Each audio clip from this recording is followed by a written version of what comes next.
ในอนาคตเนี่ยผมคิดว่าน่าจะมีปัญหานะครับผมก็มองดูว่าพืชทางเลือกนะครับเราจะมะม่วงเนี่ยไปทำอะไรได้บ้างเป็นจะแปรรูปอะไรได้บ้างก็ยังคิดกันอยู่ครับน้ำมะม่วงครับเปลือกมะม่วงแช่เกลือเอาไว้ดูดนะอันนี้เขามีคนทำนะเปลือกไม้ดูดเนี่ยไอ้พูดถึงดูดที่แปลกว่าเราสมัยก่อนเราปลูกกินหมากกันเดี๋ยวนี้เราส่งมาลูกเล็กๆนะเดี๋ยวนี้ไต้หวันปลูกเองแล้วสมัยหนึ่งส่งไปไต้หวันไอ้ขนาดที่ใส่ปากขวดพอดีแล้วเขาขายกันตามริมถนนนะฮะเขาดูดครับดูดแก้ง่วงพวกขับรถบรรทุกอ่ะเขาดูดหมากกันบ้านเราเปลี่ยนจากดูดหมากมาเป็นเสพยาบ้าครับแปลกนะเพราะฉะนั้นอันนี้ก็เป็นแนวคิดที่น่าสนใจเพราะฉะนั้นมะม่วงต้องครบวงจรมะม่วงเราต้องดูว่าวงจรของการให้ผลผลิตสูงสุดอยู่ที่กี่ปีการสร้างสวนต้องมีทดแทนครับยกตัวอย่างส้มปีที่7เริ่มเก็บตั้งแต่ปีที่3แล้ว7 8 9เริ่มสูงจะไปพีคปีที่10หรือปีที่9 10 11 12พอ15ปีต้องโค่นจริงครับแต่มะม่วงถ้าโค่นแล้วเพิ่มมูลค่าด้วยกันเพราะเห็ดหูหนูขาวท่านอาทิตย์คงรู้จักดีเพราะว่ามันทำให้ปึ๋งอะไรเงี้ยนะฮะของท่านยังปึ๋งอยู่ไหมครับแต่ในกลุ่มผมเนี่ยนะครับเอาโอ้ท่านเล่นกันเป็นกลุ่มเลยนะฮะโอ้นี่เรียกเซ็กหมู่ครับท่านครับเชิญครับผมเอามะม่วงเนี่ยนะครับเป็นพืชหลักนะครับแล้วพืชรองนะครับพืชเสริมเราก็มีเป็นอย่างบางอย่างนะครับอาจารย์ครับว่าไม้ภาคกลางเนี่ยเราสามารถนำมาปลูกที่จังหวัดเชียงใหม่ได้ทุกชนิดนะครับโดยเฉพาะยิ่งเงาะนี่คุณภาพดีมากครับนะครับแล้วพี่น้องบางคนก็ยังไม่ทราบนะครับตอนนี้นะครับมังคุดเนี่ยมังคุดนี่ก็ปลูกได้ครับเฉพาะใกล้ๆสวนผมเนี่ยมีอยู่สวนหนึ่งแกกล้าปลูกเมื่อประมาณสัก10 กว่าปีครับปลูกไว้30 ต้นนะครับปีนี้เก็บมังคุดนะครับได้2 ตันแล้วคุณภาพดีมากครับโดยที่ชาวเชียงใหม่ที่ยังไม่รู้แล้วไม่เคยชิมนะครับไปห้างกรุงเทพนะครับมีผู้บริษัทที่ของบริษัทใหญ่ๆนะครับมาซื้อนะครับมังคุดจากแม่แตงนะครับเงาะจากแม่แตงนะครับรองกองทุเรียนเราปลูกได้หมดแล้วครับแล้วท่านพี่อาทิตย์เคยสังเกตไหมครับว่าเวลาเอาเงาะมาปลูกถึงย่านนี้เนื้อมันจะแห้งใช่ครับน่ากินมากผมไปกินเงาะที่ทองผาภูมินะขนาดลูกอ่อนๆนะถ้ายิ่งลูกอ่อนผมยิ่งชอบไม่ได้หมายถึงผมเป็นนิติก็มีลูกอ่อนไม่ใช่นะไอ้ลูกอ่อนๆเงาะขนเขียวๆเนี่ยฮะพอแกะออกมาปั๊บเนี่ยมันเคี้ยวได้เลยครับแน่นอนครับคุณภาพของเงาะเชียงใหม่นี่นะครับตอนนี้ของเราเนี่ยเข้าไปขายในกรุงเทพมากมายครับปีนี้เป็นเงาะพันธุ์อะไรฮะเป็นเงาะโรงเรียนเงาะโรงเรียนไม่ใช่เงาะโรงแรมนะฮะเงาะโรงเรียนจะมีขนเขียวๆหน่อยนะฮะนะครับนี่ไหมเชิญขึ้นมานี่เรียกว่าตอนบ่ายเลยเรียกว่าไม่ง่วงเลยนะเมื่อวานแค่ทำงานขึ้นเวทีหน่อยให้ท่านกำนันเลยฮะท่านกำนันมีอะไรเพิ่มเติมตอนบ่ายไหมครับท่านกำนันปีหน้าจะเป็นนายอำเภออย่างฮะเราจะท่านกำนันเพิ่มตอนบ่ายหน่อยนะที่อาทิตย์รอแป๊บนึงนะฮะครับก็สำหรับผมนะครับคือพูดไม่ค่อยเก่งออกตัวก่อนครับแต่ทำจริงครับผมทำมะม่วงก็ส่งออกก็รู้สึกว่าทำมา20 กว่าปีครับก็ตั้งกลุ่มกันมาเดี๋ยวนี้ก็ตลาดเข้ามามากครับที่พร้าวกระโดดน้ำเรื่องมะม่วงครับก็มี3 กลุ่มครับ3 กลุ่มที่พร้าวนะครับก็ท่านกำนันผมถามนิดนึงเวลามะม่วงส่งออกเนี่ยคุณลักษณะมันต้องเป็นยังไงลำดับแรกดูผิวใช่ไหมฮะดูผิวครับผิวต้องสำคัญใช่ไหมผิวต้องเป็นนางสาวไทยเอาดำหรือเอาเหลืองดีครับอะไรฮะผิวต้องเหลืองใช่ไหมผิวต้องเหลืองครับไม่มีคราบเลือดไฟแล้วก็ต้องเวลาไปสุกที่นู่นก็จะต้องไม่มีแอนแทกโนดใช่ไหมฮะเพราะฉะนั้นต้องจุ่มชุบแช่สารกำจัดเชื้อราใช่ไหมครับแต่ท้ายจุ่มพอไปถึงมันปลอดภัยใช่ไหมครับอันนี้พอมีทางบริษัทจะมาอยู่ที่ทางบริษัทสวิฟสวิฟมาอยู่นี่เลยมาพักมีลูกน้องมาอยู่แล้วก็คัดเกรดที่นี่ผู้หญิงผู้ชายครับ มีทั้งผู้หญิงผู้ชายโอ้ดีนะมันจะได้ผสมกันเองนะครับ นอกจากผิวสวยแล้วสเปคของการส่งออกอีกอย่างที่สำคัญมากก็คือว่าต้องปลอดภัยปลอดภัยคือว่าไม่มีการตกค้างจากสารป้องกันกำจัดศัตรูพืชและไม่มีการปนเปื้อนจุลินทรีย์ใช่ไหมครับรูปทรงทั้งหมดเลยแล้วก็ไซส์ต้องพอดีใช่ไหมนอกจากไซส์พอดี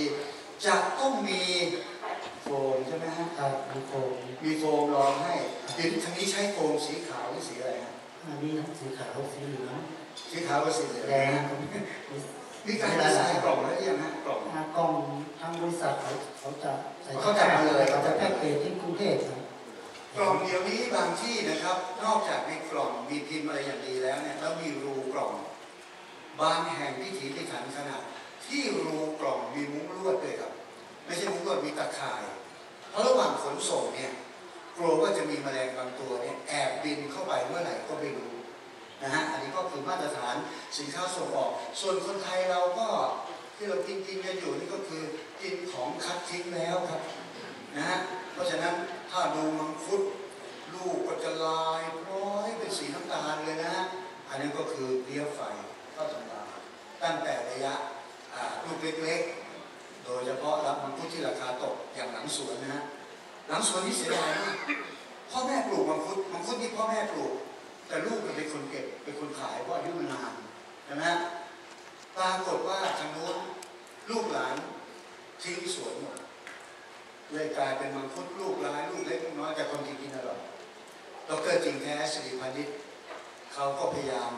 เอาลูกที่มันมีเพี้ยไฟเนี่ยมาจุ่มชุบสแวตเวิร์กต่างๆจนทั้งสีสวยนะก็เป็นอีกคนหนึ่งที่ถ้ารุ่นใหญ่เลยก็ดร.สุรพงษ์โปศิยจินดาที่ท่านก็เป็นลูกศิษย์อาจารย์ดร.สุรพงษ์โปศิยจินดาเอาละครับกำนันก็ว่าไปแล้วนะฮะท่านผู้ใหญ่บ้านก็ว่าไปแล้วนะคราวนี้ลูกบ้านข้างล่างมีใคร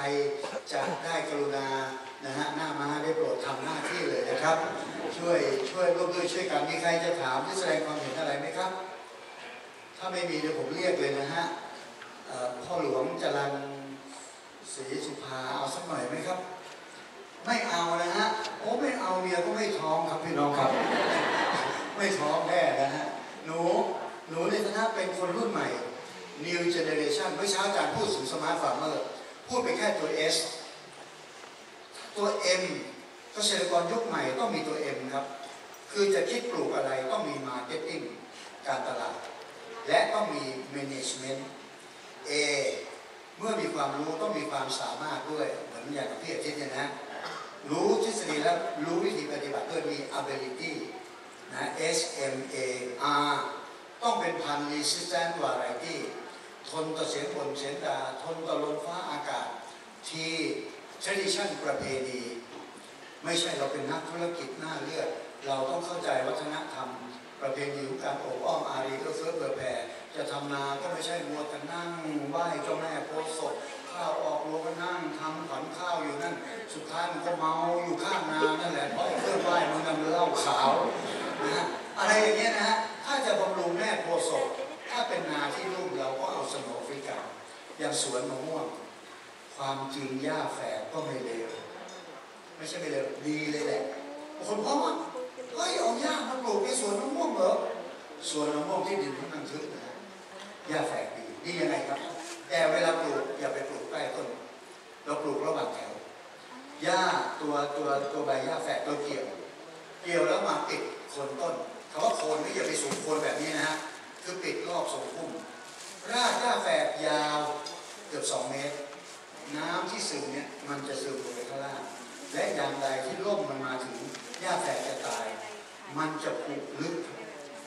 อินทรีย์วัตถุจะอยู่ลึกเลยครับนี่คือประโยชน์ของหญ้าแฝกซึ่งจะหาพระมหากษัตริย์องค์ใดที่จะมีพระปิชาสามารถเหมือนพระบาทสมเด็จพระเจ้าอยู่หัวนั้นยากผมเองโชคดีเคยเข้าเฝ้า5 ครั้งครับครั้งแรกดาวกระจุยโดนด่าทั้งประเทศพระองค์ท่านยื่นพระหัตถ์มารับดาวกระจุยให้ไปแสดงหน้าพระพักตร์ในงานเปิดสวนนครใหม่ตอนเสด็จพระดำเนินกลับผมเป็นคนเดียวที่โชคดีครับพระองค์ท่านประทับยืนตรงหน้าแล้วมีกระแสภาพบอกว่าคุยกับผมนะอย่าลืมนะต้องหมั่นคิดมุกตลกแปลกๆใหม่ๆเสมอแล้ววงดนตรีจะอยู่ได้แล้วมุกตลกเนี่ยจบไปแล้ว ใช้ประยุกต์ได้แม้แต่เรื่องวิชาการโอ้โหผมตื่นเต้นมากพระเจ้าอยู่หัวมีกระแสระดับแล้วยังคิดถึงเรื่องมุกตลกผมเลยตอบตลอดพระยาค่ะเพราะที่บ้านมีลิเก9 คณะดูลิเกบ่อยครับที่จริงต้องตอบว่าพระพุทธเจ้าข้าก็เลยพวกมันชี้หน้าบอกว่าขอบใจเหล่าดาวกระจุยทั้งหลายวันนั้นเป็นวันที่ถวายตัวรับใช้พระองค์ท่านว่าจะรับราชการคือเป็นข้าของพระราชาครั้งที่2เข้าเฝ้าจำได้ไหมครับที่โจรอาหรับมาจี้เครื่องบินนิสิตเกษตรเหมารถเมล์เข้าวังสวนจิตพระองค์ท่านให้ท่านออกมาโชว์คือยึดประโมทถึงโทรโขงและก็มีกระแสพระราชนิสิตเกษตรมาทำอะไรกันเหรอพวกเราก็บอกมาปกป้องพระองค์เลยนะครับเกรงว่าพระองค์จะได้รับอันตรายท่านก็บอกว่าเราปลอดภัยดีนะเดี๋ยวกินข้าวต้มแล้วรีบกลับมหาวิทยาลัยกันซะตกลงไปหลอกกินข้าวต้มพระองค์มาช่วยนะที่จริงพระองค์ท่านอาจจะนึกในใจรู้สึกไม่ปลอดภัยตอนพวกมึงบุกเข้ามาเลยเพราะสำนักเขากล่าวว่าคงทูลล่วงหน้าครั้งที่ต่อมารับปริญญาตรีรับปริญญาโทวาสนาไม่ได้เป็นด็อกเตอร์ครับวันหนึ่งไปบรรยายที่ประจวบมีผู้หญิงคนหนึ่งบรรยายเรื่องโรคแมลงพิษมีผู้หญิงคนหนึ่งพูดจบเขายกต้นพริกขึ้นมาใบหงิกใบงอหงิกหมดเลยถามบอกพริกใช่เป็นไรผมบอกว่าพริกมีอาการใบหงิกเขาถามว่าแล้วจะแก้ยังไงผมบอกแก้ไม่ได้แล้วต้องถอนทิ้งแล้วปลูกใหม่เขาเงียบไปแป๊บนึงครับแล้วเขาบอกว่าแล้วฉันกับลูกจะเอาอะไรกินผมเป็นนิสิตที่ไม่มีอะไรจะกินมาก่อนผมวางไมโครโฟนเข้าหลังเวทีครับไปทำอะไรครับไปร้องไห้ครับว่าผู้หญิงคนนี้ทำไมไม่เจอผมก่อนผมนั่งรถกลับกรุงเทพผมบอกผมจะไม่เป็นด็อกเตอร์แล้วเพราะว่าผมจะทำงานด้านวิทยุโทรทัศน์เผยแพร่ความรู้เพราะผมมองภาพว่าถ้ามีแต่ด็อกเตอร์ฉลาดลึกแต่โง่กว้างผมอยากเป็นคนฉลาดกว้างแต่โง่ลึกเรียกว่านักวิชาการแนวดิ่งกับนักวิชาการแนวราบเพื่อทำงานให้กับประเทศไทยเพราะฉะนั้นเพื่อนไปทำด็อกเตอร์เมืองนอกผมไปทำด็อกเตอร์นอกเมืองครับบ้านแพ้สัมพันธ์ส่วนก็ขอบคุณลุงคนอยู่สัมพันธ์นะเขาบอกอาจารย์เนี่ยที่พูดมันได้ถูกหมดเลยนะอยากให้อาจารย์เนี่ยไปซื้อที่แล้วปลูกต้นไม้อาจารย์จะรู้เยอะกว่านี้อีกผมก็เลยเขียนหนังสือนั้นไปทำสวนเนี่ยคือบันทึกเรื่องพวกนี้ไว้ผมก็เลยสบายเลยครับพี่น้องครับเพราะตอนรับราชการผมกู้เงินสหกรณ์ไปซื้อที่ปลูกต้นไม้ตามที่ลุงบอกผมไม่ต้องดูแลเงินทองเลยครับสหกรณ์หักหมดเลยครับพี่น้องครับผมไม่สบายนะฮะเพราะฉะนั้นผมก็เลยกลายเป็นคนขยันอาจารย์บอกว่าถ้าคุณทำงาน6 ชั่วโมงสร้างตัวไม่ได้คุณต้องทำงานวันละ12 ชั่วโมงผมเลยบริหารวันเป็นอย่างนี้นะฮะเที่ยงคืนถึง6 โมงเช้านอน6 โมงเช้าถึง8 โมงเรียนจากสื่อ8 โมงถึง 16:30 วันรับราชการ 16:30 ถึง 3 ทุ่มวันพักผ่อนออกกำลังกายไปทำสวน 3 ทุ่มถึงเที่ยงคืนคือวันจัดรายการวิทยุและโทรทัศน์เรื่องนอนไม่หลับไม่มีครับเพราะมันจะหลับก่อนที่อยากจะนอนนะแล้วเรื่องบ้าๆบอๆไม่คิดครับยกเว้นคืนนี้นะฮะ 3 ทุ่มผมจะดูแมนยูครับใช่ครับรู้หลบเป็นปีกรู้หลีกเป็นฮาร์ปรู้รับเป็นประตูก็คือว่าเราต้องรู้จักทำงานเป็นทีมเอาเลยครับมีไหมครับข้างล่างที่ผมพูดที่รออยู่ไม่มีเลยถ้าไม่มีอยากฟังเสียงคนรุ่นใหม่น้องนิสิตนักศึกษาแม่โจ้ลองแสดงความเห็นหน่อยครับว่าเป็นยังไงบ้างปรบมือต้อนรับเด็กรุ่นใหม่ยังยืนเร็วนะครับอันนี้ตกลงกันเองนะฮะมีมดลูกก็ไม่มีมดลูกใครจะออกไปก่อนนะฮะขอเชิญเจ้าหน้าที่ช่วยส่งไมค์ให้หน่อยครับไมโครโฟนอยู่ตรงกลางน้องมือเดินไปหยิบเองเลยป่ะนั่นน่ะลุกเลยใครก็ได้ตกลงใครจะพูดไม่มีใครพูดเลยเหรอเฮ้ยระวังนะเขาบอกว่าคนเรียนหนังสือเยอะๆทำไมไม่กล้าพูดหัดพูดวันนี้คุณจะได้ใช้วิชาพูดอีก40 ปีแต่ถ้าบอกว่าไม่ยอมพูดไม่เป็นมันจะพูดไม่เป็นตลอดชีวิตน้องแสดงความคิดเห็นเลยครับปรบมือให้กำลังใจเด็กรุ่นใหม่หน่อยนะ จากไมค์แล้วลุกขึ้นยืนเลยว่าวันนี้มาฟังแล้วรู้สึกยังไงบ้างครับเชิญครับมึงนั่นแหละมึงลุกขึ้นยืนเลยครับเป็นนิสิตชั้นปีอะไรครับไม่ต้องเคาะเขาเปิดให้แล้วนะฮะยังนะฮะ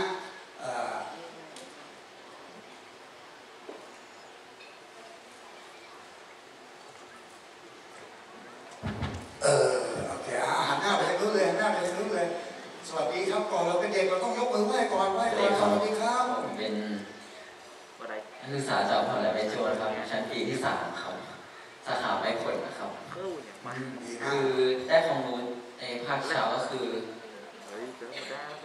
การใช้ปุ๋ยเคมีแล้วก็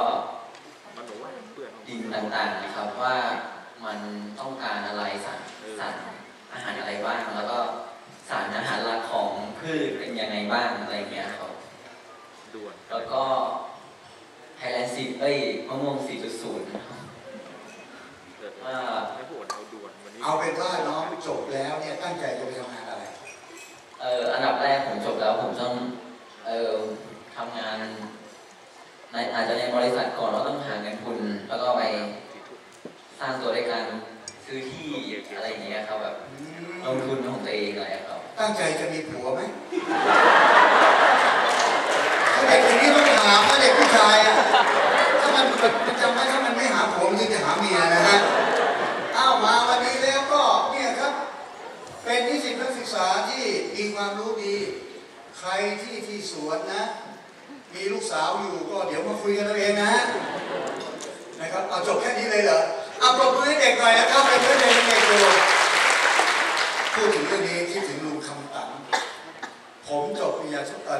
ตรีมาทำปริญญาโทที่เชียงใหม่ทำเรื่องโลกพุ่มไม้กวาดของลำไยมาเจอลุงคำตันแกก็รักผมมากนะแกบอกหลานเย็นนี้อยู่ถึงมืดหน่อยได้ไหมบอกทำไมล่ะครับลุงอยากให้รู้จักกับลูกสาวลุงเพราะว่าลุงเนี่ยตัวคนเดียวมีลูกสาวคนเดียวจะได้เป็นเพื่อนกันตอนลุงไม่อยู่จะได้อยู่เป็นเพื่อนลูกสาวลุงผมก็เข้าใจลุงนะและผมก็อยากเป็นลูกเขยลุง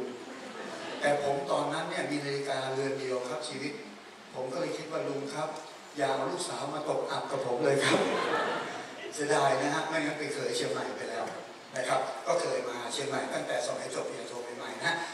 มีใครทำสวนมะม่วงจะแสดงความคิดเห็นสักท่านไหมครับมีไหมฮะถ้าไม่มีนะฮะถ้าไม่มีไหมครับนับ1ไม่มีนับ2โอเคครับปรบมือให้กำลังใจด้วยนะครับขอเชิญครับส่งมาให้หน่อยครับส่งมาให้หน่อยขอเชิญท่านยืนเลยครับยืนเลยครับอันนี้เป็นแฟนคลับอาจารย์บ้วนนะครับยืนเลยครับท่านครับยืนตรงนั้นก็ได้ครับเพราะว่าหรือจะไปยืนข้างหน้าแสงไฟมันส่องไปหรือเปล่า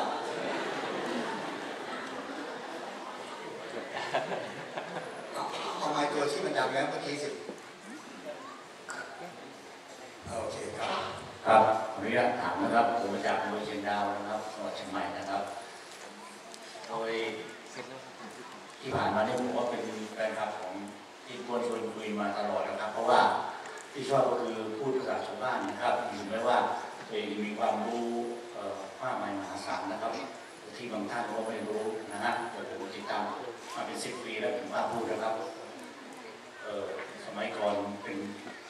การเขียนจดหมายนะฮะอาทิตย์ตัวตอบที่ของผมเป็นโรคนี้มะละกอผมขึ้นไปปลูกจะทำยังไงดินของผมอย่างนี้จะปลูกอะไรดีแล้วก็ที่เพื่อนบอกให้ความประจ่างนะครับปัญหาที่ถามก็คือยังสงสัยนะครับว่าเมื่อกี้ที่พูดว่าในสวนผลไม้เนี่ยมันมีปุ๋ยโพแทสเซียมครับตกค้างอยู่ชาวสวนเข้าใจผิดกันมาตลอดที่จะใส่ไปที่จริงๆเป็นอย่างนี้นะครับคือผมก็ไปอบรมมาตลอดนะครับก็มีนักวิชาการพูดอย่างนี้ถามว่าจะมีชาวสวนเอาข้อนี้ไปทำกี่คนนะครับแล้วถามว่าผู้บรรยายขอโทษนะครับ เคยติดตามเรื่องนี้หรือไม่พูดได้พูดเลยหรือไม่นะฮะไม่แต่ผมจะว่าเชื่อก็เชื่อจะว่าไม่เชื่อผมก็ไม่เชื่อเพราะผมก็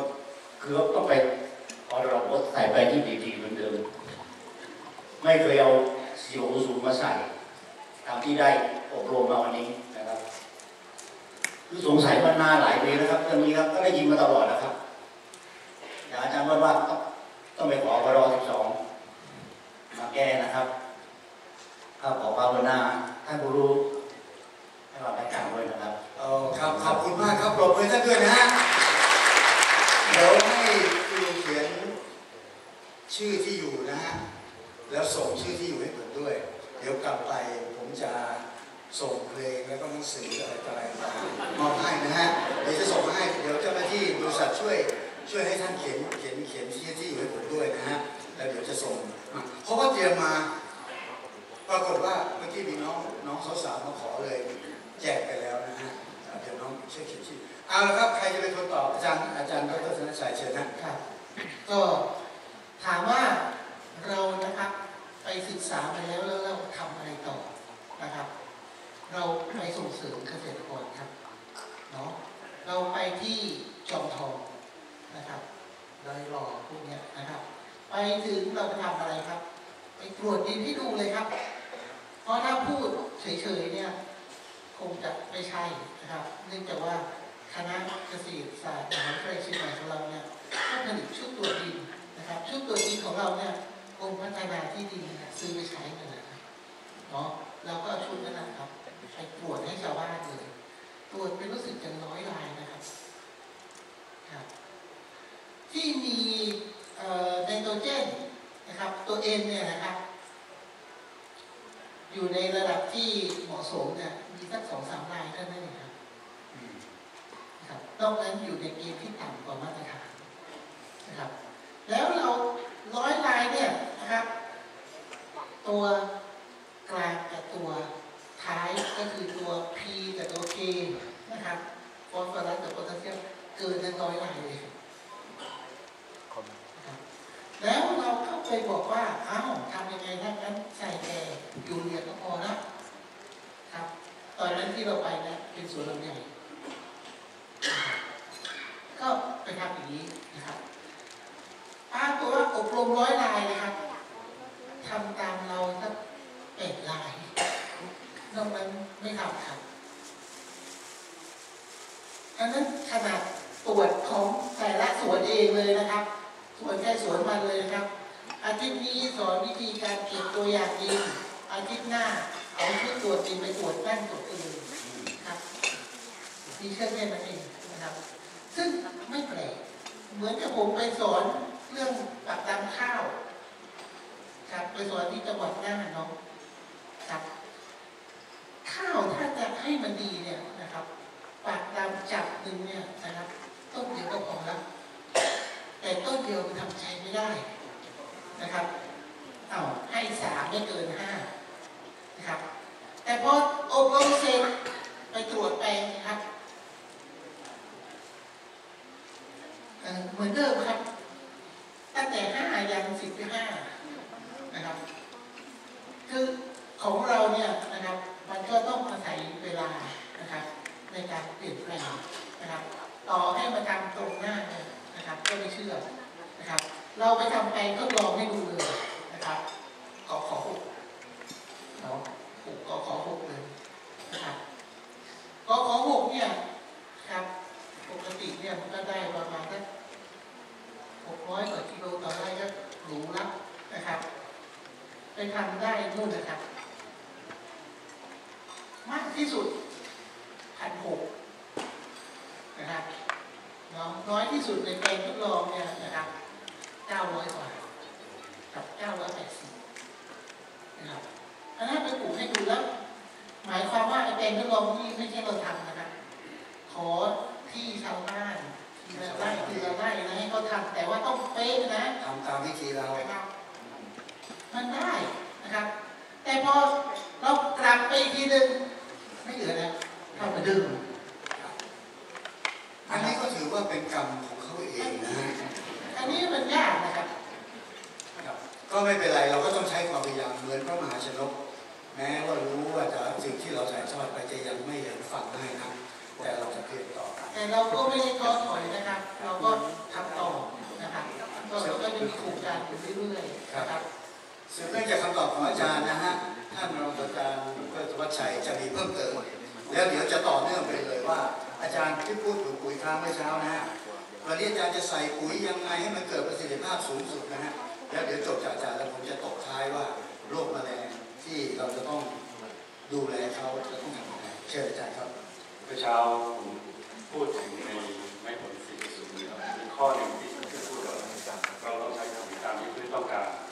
ก็มาตรงรอบตรงนี้ว่าถ้าไม่ถูกเกินก็จะเป็นที่อะไรนะครับผมก็เลยเอาตัวเลขนี้มาเล่าให้ฟัง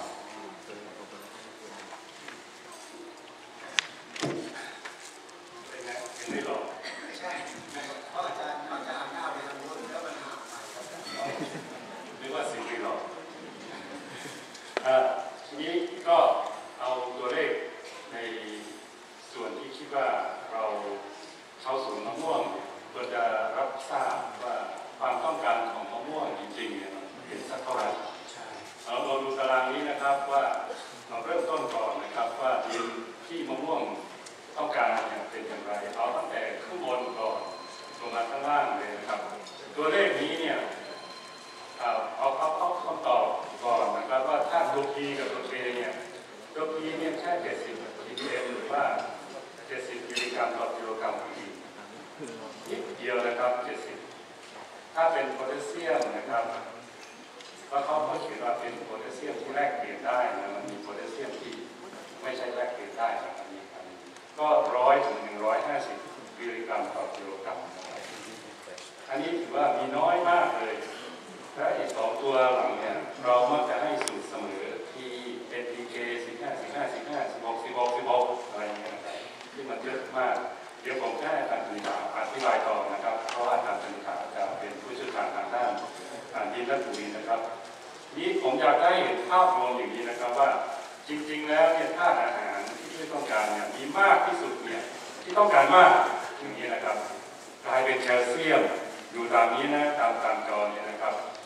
แคลเซียมเนี่ยผมใส่สีแดงไว้เลยครับเพราะว่ามันจะใช้ประมาณ600 ถึง 1,000อันนี้ที่มากที่สุดครับอันอื่นนี่ก็ปานกลางนะถ้าที่ใช้น้อยเมื่อเช้าที่อาจารย์พูดถึงเป็นอาจจะเป็นธาตุอาหารรองเป็นธาตุอาหารเสริมเดี๋ยวอาจารย์อธิบายต่อนะครับว่าเนี่ย2 ถึง 10 1 ถึง 2แล้วก็10 ถึง 20เท่านั้นเองแต่ทั้งหมดทั้งปวงนี้นะครับที่ว่ามีประโยชน์และเราอยากให้พืชได้รับแค่นี้นี่มันยังขึ้นอยู่กับปัจจัยเรื่องที่สำคัญก็คือเรื่องของ pH ของดินนะหรือค่าความเป็นกรดเป็นเอสกรดเป็นด่างนะครับถ้าเรามีค่าที่ได้มาตรฐานนะดินของเราเนี่ยมีค่ามาตรฐานคือค่าความเป็นกรดเป็นเอสหรือค่าความเป็นกรดเป็นด่างอยู่ในช่วง 6.5 ถึง 7.0 เนี่ยค่าตรงนี้ถ้าได้ตามนี้ก็จะพอดีแต่ว่าบางทีเนี่ยดินของเราเนี่ยนะครับส่วนใหญ่แล้วเนี่ยดินประเทศไทยเนี่ยเป็นดินที่เป็นกรดเพราะฉะนั้นอาจารย์นิดหนึ่งที่อาจารย์บอกคุณท่านที่เจ็ดหมายความว่าธาตุอาหารที่มีอยู่เนี่ยมันจะถูกปลดปล่อยออกมาให้พืชใช้ได้อย่างเหมาะสมแต่ถ้าเป็นตัวจับเมื่อไหร่มันจะจับยึดธาตุบางตัวไว้ไม่ให้ใช้เหมือนเมียใส่กุญแจตู้กับข้าวและมันจะปลดปล่อยธาตุบางตัวที่ใช้น้อยอย่างเช่นเหล็กใช่ไหมครับและลูมินัมออกมาจนกระทั่งเป็นพิษนะฮะแต่ตัวเล็กที่จะใช้เนี่ยนะดูซ้ายสุดเนี่ยก็คือถ้าดินเป็นกรดนี่ก็คือตั้งแต่นับ 6.5 ลงมาเนี่ยนะครับ 6.5 6.0 5.5 โดยเป็นกรดจัดมาก 4.5 เนี่ยธาตุที่จะถูกปลดปล่อยออกมาได้เยอะก็จะเป็นอลูมิเนียมเป็นเหล็กเป็นแมงกานีสและก็สังกะสีออกมามากขนาดนี้อาจารย์กนิษฐาจะบอกว่าเป็นพิษเลยนะครับเป็นพิษเลยถ้ากรดเราไม่ได้ถูกปรับให้มาอยู่ตรงกลางที่ 6.5 ถึง 7 เป็นกรณีมะม่วงนะครับขนาดเดียวกันเนี่ยนอกจากบางอย่างมันจะมีมากนะครับบางอย่างจะขาดไปเลยอย่างแคลเซียมเนี่ยต้องการใช้สูงมากเมื่อกี้นะครับพอดินเป็นกรดซึ่งเป็นตามธรรมชาติของดินประเทศไทยอยู่แล้วแล้วก็อาจจะมีสาร จะขาดมากเนี่ยคือแคลเซียมเนี่ยครับซึ่งใช้เยอะนะแล้วขาดมากครับคือหมายความว่ามีนะแต่ก็ถูกจับว่าไม่ให้ใช้ไม่ได้อันนี้ก็เรื่องที่หนึ่งนะครับคือเรื่องของ pH แต่อีกเรื่องหนึ่งที่สำคัญมากก็คือเรื่องของปริมาณอินทรีย์วัตถุในดินเนี่ยนะครับอินทรีย์วัตถุในดินส่วนหนึ่งก็จะเป็นตัวกำหนดด้วยถ้ามันมีน้อยนะครับตอนนี้ผมอยากจะส่งรูปไปให้กับอาจารย์โอเคเพราะว่าเป็นคำอธิบายของท่านผู้เชี่ยวชาญด้านปัจจัยนะครับท่านอาจารย์มีรูปแล้วส่งรูปให้อาจารย์เลี้ยงต่อเลยนะเชิญเอาตารางนี้นะครับอาจารย์ลองดูตารางนี้ย้ายกันก่อนครับโอเคย้ายกันก่อนครับย้ายกันไปย้ายกันมานะฮะเชิญครับท่านอาจารย์ครับที่จริงนะฮะก่อนผมมาเนี่ยผมสมท100.5เขาให้ผมไปเปิดหลักสูตรบรรยายคนเดียว7 ชั่วโมงนะฮะหลักสูตรชื่อเกษตรป.4ฝากพวกเราว่าทำไมไม่บอกให้มหาวิทยาลัยเชียงใหม่เปิดหลักสูตรเกษตรป.4วางพื้นฐานนะฮะเรื่องของการเกษตรต่างๆเนี่ยนะ1 วันแล้วเราจะประยุกต์ได้หมดเชิญท่านอาจารย์ครับอันนี้อาจจะเป็นดินที่ไหนแห่งหนึ่งใช่ไหมคะอาจารย์ที่เจาะมาแล้วเอามายกตัวอย่างเท่านั้นเองนะคะแต่ว่าดินของแต่ละคนเนี่ยถ้าอยากรู้ก็ต้องเอามาตรวจแบบนี้นะคะทีนี้อย่างไอ้ตัวเนี้ยที่อาจารย์บอกว่า 6.5 ถึง 7.5 เนี่ยก็คือ pH ก็คือค่าความเป็นกรดเป็นด่างที่พอดีนะที่พอดีพอเหมาะสำหรับพืชทั่วไปรวมถึงมะม่วงด้วยนะคะแต่ว่าพืชบางตัวเนี่ยอาจจะได้ถึง 5.5 ถึง 7.5 ก็มีนะแล้วแต่ชนิดของพืชเราต้องเวลาเราจะปลูกอะไรเราต้องรู้จักพืชของเราก่อนนะคะว่าพืชของเราเนี่ยนะคะเช่นยางพารานะครับยางพาราเป็น pH อยู่ที่ 4.5 ถึง 5.5 แต่น้อยที่สามารถปลูกได้ค่ะมันต้องเข้าใจพืชของเราก่อนนะคะทีนี้อย่างที่อาจารย์บอกว่าเมื่อกี้นี้ดูฟอสฟอรัสกับโพแทสเซียมซึ่งดูแล้วระดับในดินของท่านเนี้ยที่เอามาให้ดูเนี่ยนะคะมันก็ค่อนข้างสูงเหมือนที่พี่ถามนะคะว่าโพแทสเซียมกับฟอสฟอรัสสูงเนี่ยนะคะแต่ว่าอย่างพี่เคยตรวจไหมคะที่ถามเมื่อกี้ค่ะเคยตรวจดินไหมคะไม่เคยใช่ไหมคะทีนี้อาจารย์ขอแทรกนิดเดียววิธีตรวจดินด้วยสายตานะถ้ามองสีเนื้อดินนะออกสีเหลืองๆฟางข้าวนะนี่จะเป็นดินที่เป็นกรดเพราะท้ายสุดพอมันละลายน้ำแล้วมันจะเกิดกรดซัลฟูริกมันจะมีสารที่จาโลไซต์เพราะฉะนั้นถ้าดินออกไปในทางเห็นก้อนหินปูนอะไรเยอะอย่างทางกาญจนบุรีทางเราขวัญนู่นนะดินจะเป็นด่างเสียดายก่อนดูละครที่ณเดชน์มาถ่ายที่ม่อนแจ่มมันพูดเรื่องดินเป็นกรดเป็นด่างผิดหมดเลยครับพี่น้องคนเขียนบทเขียนตรงข้ามกันน้ำใสถ้าดินน้ำเป็นดินเป็นกรดดูน้ำจะค่อนข้างใสถ้าน้ำเป็นขุ่นๆอันนี้แนวโน้มจะเป็นดินด่างและถ้าเราดูจากพืชว่ามันขาดอะไรหรือยังให้ดูลำต้นครึ่งต้นของพืชเลยครับถ้าพืชแสดงอาการผิดปกติที่ใบล่างนะถ้าเป็นที่ใบล่างนะมันจะขาดไนโตรเจนฟอสฟอรัสโพแทสเซียมหรือแมกนีเซียมทำไมครับเพราะ4 ตัวนี้เป็นธาตุที่เคลื่อนย้ายได้เมื่อไหร่ที่ใบอ่อนขาดมันจะไปเลี้ยงใบอ่อนแล้วใบแก่เนี่ยจะยอมเสียสละขาดเองแปลว่าถ้าเห็นต้นพืชถ้าเป็นแสดงอาการที่ใบล่างรีบไปหาปุ๋ย NPK และที่มีแมกนีเซียมเอามาใส่มันจะกลับมาหายแต่ถ้าแสดงอาการที่ใบยอด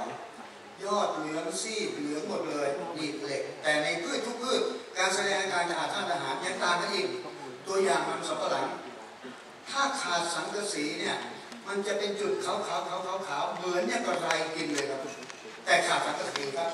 แล้วในแต่ละพืชยังต้องมีความหลากหลายอีกนะฮะนี่ต้องเรียนกันที่ระดับหลายระดับถ้าเราเห็นใบยอดขาดออกมาแสดงว่ามันขาดธาตุอาหารเสริมหรือจุลธาตุเป็นส่วนใหญ่ เพราะฉะนั้นเราก็ไม่ต้องไปใช้ปุ๋ยกระสอบก็ได้เพราะปุ๋ยกระสอบยังพอเราก็ไปซื้อธาตุอาหารเสริมอาหารรองมาฉีดพ่นทางใบอย่างนี้เป็นต้นนะอันนี้คือการดูจากพืชแต่ถ้าดูให้ละเอียดลึกซึ้งต้องอย่างที่ท่านอาจารย์บอก ผมขอเสริมอีกการหนึ่งนะครับตารางตรงนี้นะครับเขียนก็ว่าเป็นค่า pH และปริมาณอาหารที่เหมาะสมสำหรับมะม่วงได้มีการประเมินครับสำหรับมะม่วงได้มีการประเมินนะว่าอันนี้คือความต้องการของมะม่วงที่พอดีนะครับเราจะได้ดูโจทย์ต่อไปถึงว่าถ้ามะม่วงมันต้องการขนาดนี้แล้วเนี่ยเราจะทำอย่างไรที่จะทำให้มะม่วงได้รับไม่มากหรือน้อยไปกว่านี้ประมาณนั้นต่อไปอันนี้ก็แสดงว่าก็คือเราต้องตรวจดินก่อนแล้วเราจะรู้ว่าดินของเราอยู่ในช่วงนี้หรือเปล่านะคะถ้าอยู่ในช่วงนี้ก็แสดงว่ามะม่วงชอบนะคะมะม่วงชอบแต่ถ้าอยู่อย่างฟอสฟอรัสเนี่ยถ้าตรวจแล้วก็ต่ำกว่า70นี่ต้องเติมแต่ถ้าสูงกว่า70นี่ต้องไม่ใช่ว่าอาจจะไม่ใส่เลยแต่เราว่าลดลงมาได้นะคะอย่างเช่นเมื่อกี้นี้ที่บอกว่าถ้าโพแทสเซียมกับฟอสฟอรัสสูงเราใส่ได้ไหมก็ใส่ได้อยู่นะคะแต่ว่าเราลดลงมาอย่างเช่นเราเคยใช้15เนี่ยเราอาจจะไม่ใช้4600ทั้งหมดเลยก็ได้นะคะแต่ว่าอาจจะใส่แต่ว่าลดปริมาณลงแต่บางครั้งเนี่ยเราก็หาสูตรปุ๋ยที่มันแบบข้างหน้าเยอะข้างหลังน้อยหน่อยอะไรเงี้ยบางทีมันหาไม่ได้เขาจึงมีปุ๋ยสังตัดนะคะอาจารย์ปุ๋ยสังตัดก็คือเอาแม่ปุ๋ยมาผสมกันให้ได้ตามต้องการค่ะแต่จริงๆถ้าเราไม่ได้ตามนั้นนะเราก็หาสูตรใกล้เคียงใกล้เคียงได้ค่ะไม่ถึงกับเป๊ะนะคะไม่ถึงว่าไม่ต้องใส่เลยอะไรอย่างนี้นะคะแต่ว่าใส่ได้แต่ว่าอาจจะใส่ให้มันลดลงมาได้เพราะเราพอนานไปมันก็อาจจะเกิดความสมดุลเพราะว่าบางคนเขานอนไม่หลับนะความพยายามที่จะพยายามพูดในหมายความว่าบางทีบางธาตุมันมีอยู่แล้วเนี่ยคือเราอาจจะมีกำลังใส่แต่ถ้าเราลดต้นทุนที่ไม่จำเป็นมันจะลดต้นทุนลงไปเยอะค่ะแล้วเมื่อกี้พูดถึง pH ใช่ไหมคะ pH เนี่ยจริงๆแล้วสำคัญมากตรวจอันแรกเนี่ยที่จริงถ้าไม่มีอย่างตรวจธาตุอาหารเนี่ยมันต้องใช้งบประมาณเนาะใช้ตัวอย่างหนึ่งก็มัน1,000 กว่าบาทหรือ 2,000 แล้วแต่ว่าเราจะวิเคราะห์หาธาตุอะไรบ้างมากน้อยขนาดไหนนะคะชุดที่200 กว่าบาทชุดนี้ขายเท่าไหร่จังชุดตรวจ pH ชุดตรวจ pH นี่200 บาทค่ะที่คณะเกษตรก็มีนะคะมันตรวจง่ายค่ะเราซื้อไปแล้วก็ตรวจทั้งหมู่บ้านก็ยังได้นะคะว่ามาใส่หลุมใช่ไหมเสร็จแล้วก็หยดน้ำยาลงไปแล้วดูสีมันเปลี่ยนเป็นยังไงแล้วก็มีกระดาษให้เราเทียบว่าถ้าสีออกมาเหมือนอย่างนี้โอเค5หรือ6อะไรอย่างเงี้ยนะความจริงทุกอบตเนี่ยควรจะมีเครื่องมืออย่างนี้อยู่ทีนี้มันต้องเข้าใจนะคะว่าพอเราตรวจ pH แต่ส่วนใหญ่เราจะเจอเป็นกรดเนาะบ้านเราเนาะทีนี้พอมันเป็นกรดปุ๊บเนี่ยมันที่อยากจะให้ตัดก็เพราะว่าเวลาเราใส่ปุ๋ยไปเนี่ยถ้า pH ต่ำเนี่ยอย่างที่อาจารย์เขาว่าใช้ว่าเนี่ยปุ๋ยถ้าเราใส่ไปมันใช้ไม่ได้คือพืชเอาไปใช้ไม่ได้หมายความว่าที่มันเป็นกรดน่ะเพราะว่ามันมีธาตุที่มันเป็นกรดอยู่โดยเฉพาะพวกธาตุที่มันเวลาดินเป็นกรดเนี่ยมันจะละลายออกมาอย่างเช่นพวกเหล็กพวกโลหะต่างๆที่อยู่ในโดยเฉพาะอลูมิเนียมเพราะว่าอลูมิเนียมเนี่ยเป็นองค์ประกอบหลักของหินแร่นะคะเป็นองค์ประกอบหลักเวลามันย่อยสลายตัวมันอยู่ในดินมันมีเยอะนะคะอลูมิเนียมเนี่ยนะคะแต่กับเหล็กก็เยอะเหมือนกันนะคะแต่พอมันดินเป็นกรดพวกนี้ละลายออกมาเยอะแล้วพอเราใส่ปุ๋ยฟอสฟอรัสกับและใส่แคลเซียมนะคะมันจะไปทำปฏิกิริยากันแล้วก็เป็นของแข็งค่ะมันจะตกตะกอนพอตกตะกอนปุ๊บพืชมันมีฟันไหมคะมันไม่มีอะไรมาเคี้ยวมันต้องละลายน้ำอย่างเดียวพืชถึงจะไปใช้ได้ เรามองไม่เห็นนะคะแต่ว่าจริงๆเพราะฉะนั้นเนี่ยจะสังเกตเห็นว่านานเข้เราต้องใส่ปุ๋ยเยอะๆทำไมเราใส่ปุ๋ยเยอะ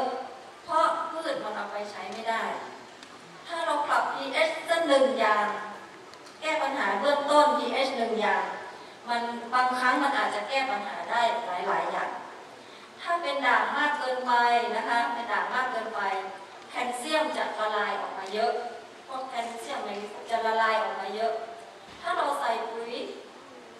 ไปใส่โดยเฉพาะฟอสฟอรัสเนี่ยตัวสำคัญนะคะเอาใส่ปุ๋ยฟอสฟอรัสลงไป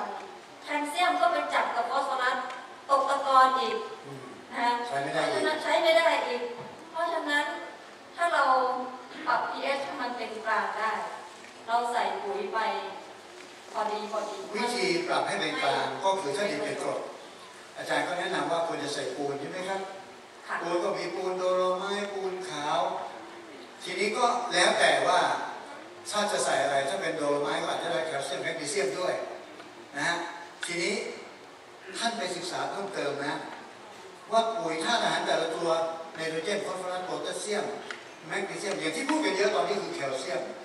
ถามว่าแคลเซียมมีหน้าที่อะไรท่านดูตึกหนึ่งหลังนะฮะตึกหนึ่งหลังนี่เหมือนใบไม้หนึ่งใบใบไม้หนึ่งใบประกอบไปด้วยเซลล์แต่ละเซลล์เหมือนห้องแต่ละห้องแคลเซียมเปรียบเสมือนถ้าเป็นฝาไม้นะก็คือไม้ข้าวที่เราตีนะครับคือแคลเซียมถ้าขาดแคลเซียมเมื่อไหร่ใครปลูกมะเขือเทศจะเห็นเลยว่าก้นมันจะยุบใช่ไหมฮะเพราะว่าผนังเซลล์มันไม่แข็งแรงอย่างนั้นเป็นต้นเพราะต้องการปรับเป็นสัดส่วนเชิญอาจารย์ครับเมื่อกี้พูดถึง pH เนาะสำคัญเนาะทีนี้pH เมื่อเรารู้ว่ามันเป็นกรดมากไปเป็นด่างมากไปอันนี้คิดว่าเกษตรกรทั้งหลายคงจะรู้แล้วว่าพดเขาสนับสนุนบ่อยมากใส่อะไรลงไปคะปูนเนาะใส่ปูนรู้จักปูนอะไรบ้างคะที่เขาเอาไปแจกมีปูนไหมโดโลไมต์นะคะรู้จักปูนขาวใช่ไหมคะปูนทำไมปูนขาวกับโดโลไมต์จริงๆปูนขาวกับโดโลไมต์เป็นปูนเหมือนกันแก้ pH เหมือนกันแต่นะคะมันจะต้องมีแต่ปูนขาวเนี่ยถ้าเราเรียกถ้าเทียบกันระหว่างปูนขาวกับโดโลไมต์เนี่ยถ้าพูดถึงความแรงนะคะปูนขาวจะแรงแล้วมันมีแต่แคลเซียมอย่างเดียวนะคะมีแต่แคลเซียมอย่างเดียวแต่ว่าถ้าถือว่า pH เท่ากันเนี่ยหรือว่าของเรา pH 5นี่เนาะ pH 5ถ้าดินของเราเนี่ย pH 5ถ้าจะยกระดับ pH ขึ้นมาให้มันเป็นกลางเนาะยกระดับขึ้นมาให้มันเป็นกลางเนี่ยเราต้องใส่ปูนขาวจำนวนหนึ่งสมมติว่าใส่ปูนขาว300 กิโลกรัมต่อไร่สมมติเนาะแต่ถ้าใส่โดโลไมต์เนี่ยต้องใส่มากกว่านะคะต้องใส่มากกว่าเพราะว่าความแรงมันต่างกันแต่ข้อดีของโดโลไมต์ก็คือมันมีทั้งแคลเซียมและแมกนีเซียมค่ะมีทั้งแคลเซียมและแมกนีเซียมมันก็จะได้2อย่างนะคะ2อย่างทีนี้เวลาใส่ปูนเนี่ยนะคะเวลาใส่ปูนแต่ละคนแต่ละพื้นที่ก็ใส่ไม่เหมือนกันถึงแม้จะมี pH เท่ากันนะคะอย่าง pH 5เนี่ยเราต้องการยกระดับให้มันเป็น6เนี่ยดินอันนึงใส่500อีกอันนึงใส่300เพราะอะไรเพราะว่าชนิดดินมันต่างกันค่ะนะคะดินต่างกันอันนึงดินทรายอันนึงดินออกหยาบไม่ใช่ทรายดินออกหยาบอีกอันนึงดินออกร่วนอีกอันนึงดินเหนียวใส่ปูนไม่เหมือนกันถึงจะยกระดับ pH ให้ขึ้นมาถึง6ได้นะคะใส่ปูนไม่เหมือนกันแต่ถ้าเรากะคร่าวๆนะคะเอาตีถั่วว่าดินกลางๆก็แล้วกันเนี่ยมันก็จะมีค่าโดยประมาณให้นะคะอย่างเช่น pH 4.5 ถึง 5.5 เนี่ยยกระดับ pH ให้สูงขึ้นเป็นกลางนะก็จะใช้ปูนขาวประมาณอันนี้ของต่อต้นอันนี้เป็นของมะม่วงเนาะนั่นแสดงว่าเป็นของมะม่วง อาจารย์ยืนแว่นผมเลยครับ เป็นของ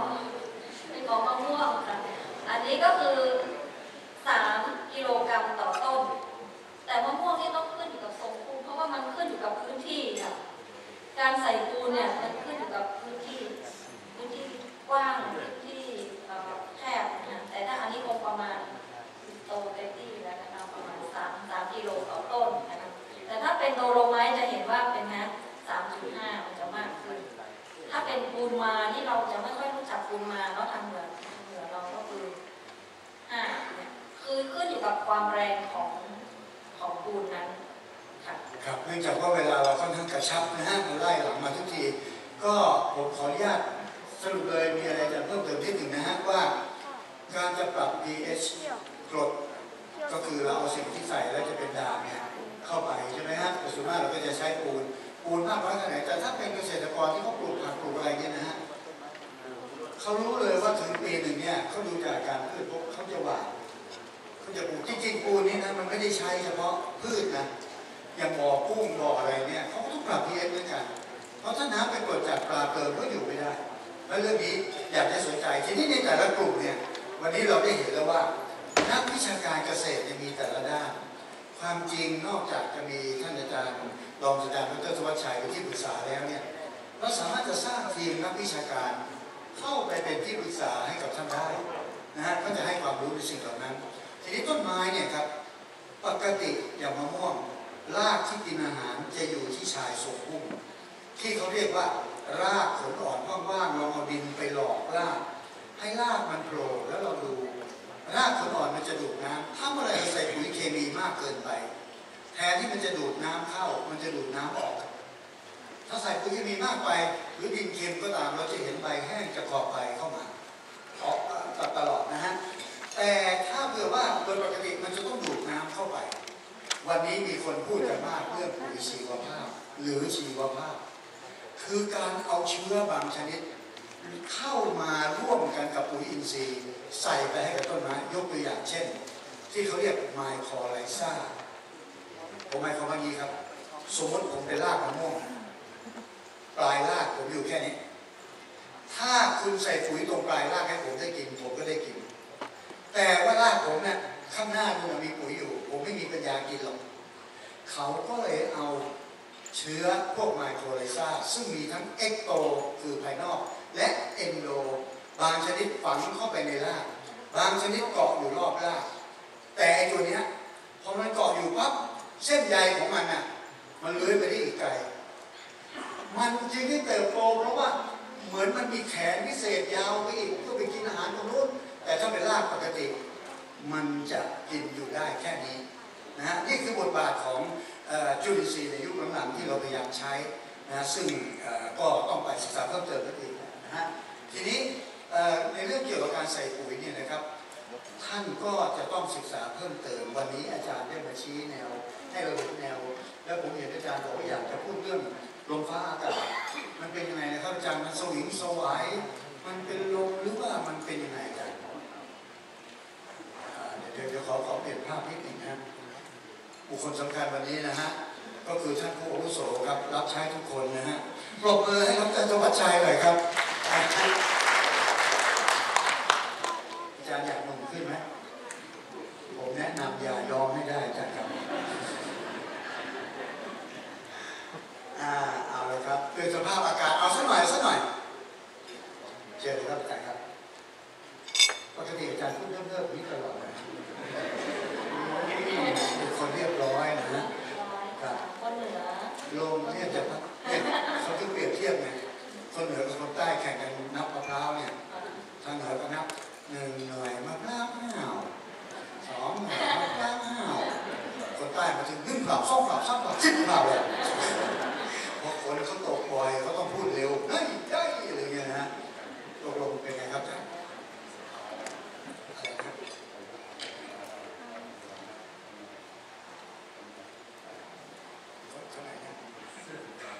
อ๋อเหรอแสงฟ้าบ้านคุณอยู่ใต้เหรอไปทำอาหารกินทางเหนือเหรอตกลงคุณมามีผัวทางเหนือเหรอมีทางเหนือเหรอดีมากเลยอันนี้เขาเรียกว่ามีการผสมข้ามนะฮะข้ามภูมิภาคจะไม่มีลักษณะด้อยเกิดนะดีมากเลย ค่ะ เชิญครับอาจารย์ครับ ได้แล้วนะคะคืออยากจะแนะนำเรื่องเทคนิคการใส่ปุ๋ยจริงๆท่านก็คงจะใส่กันเป็นแล้วนะแต่ว่าอยากจะมาแลกเปลี่ยนนะคะหรือว่าเสริมนิดหน่อยนะคะก็คือการใส่ปุ๋ยเนี่ยมันอาศัยเทคนิคอยู่5อย่างนะคะก็คืออันแรกก็คือถูกสูตรนี่มาจากไหนนะคะสูตรก็คือ15 16 20 0อะไรพวกนี้ค่ะอันนั้นคือสูตรเราจะรู้สูตรก็เมื่อเราตรวจดินไงคะใช่ไหมคะอันนี้มันมาจากการตรวจดินว่าดินของเราต้องการตัวไหนมากตัวไหนน้อยลดไปตามที่อันไหนดินมีแล้วเราก็ไม่ใส่ดินมีพอสมควรก็ใส่เพิ่มขึ้นอีกนิดหน่อยนะคะเสร็จแล้วก็ถูกอัตราว่าจะใส่กี่กิโลต่อไร่อะไรพวกนี้นะคะอันนี้ก็ขึ้นอยู่กับต้องไปถามคนกินก็คือพืชต้องการมากน้อยขนาดไหนนะอันนี้ก็ใส่ให้มันถูกอัตราถูกเวลาจะใส่ตอนไหนอ่ะตอนที่มันจะออกดอกหรือว่าผลแก่อันเนี้ยเราต้องเรียนรู้พืชของเราอย่างมะม่วงเนี่ยนะคะอันนี้ต้องใส่เป็นจังหวะอันนี้อาจารย์ภาวะใจจะรู้ดีนะคะอีกอันนึงก็คือถูกวิธีเหมือนที่อาจารย์บอกเมื่อกี้ว่ารากต้นไม้เนี่ยมันอยู่รอบๆทรงพุ่มเพราะนั้นเราต้องใส่ให้มันถูกที่นะคะก็คือใส่ให้มันรอบๆทรงพุ่มเพราะฉะนั้นทำไมเขาถึงใส่ให้ขุดตรงรอบทรงพุ่มก็เพราะว่ารากมันอยู่ตรงนั้นเฉพาะมะม่วงนะครับถ้าพืชบางชนิดรากลอย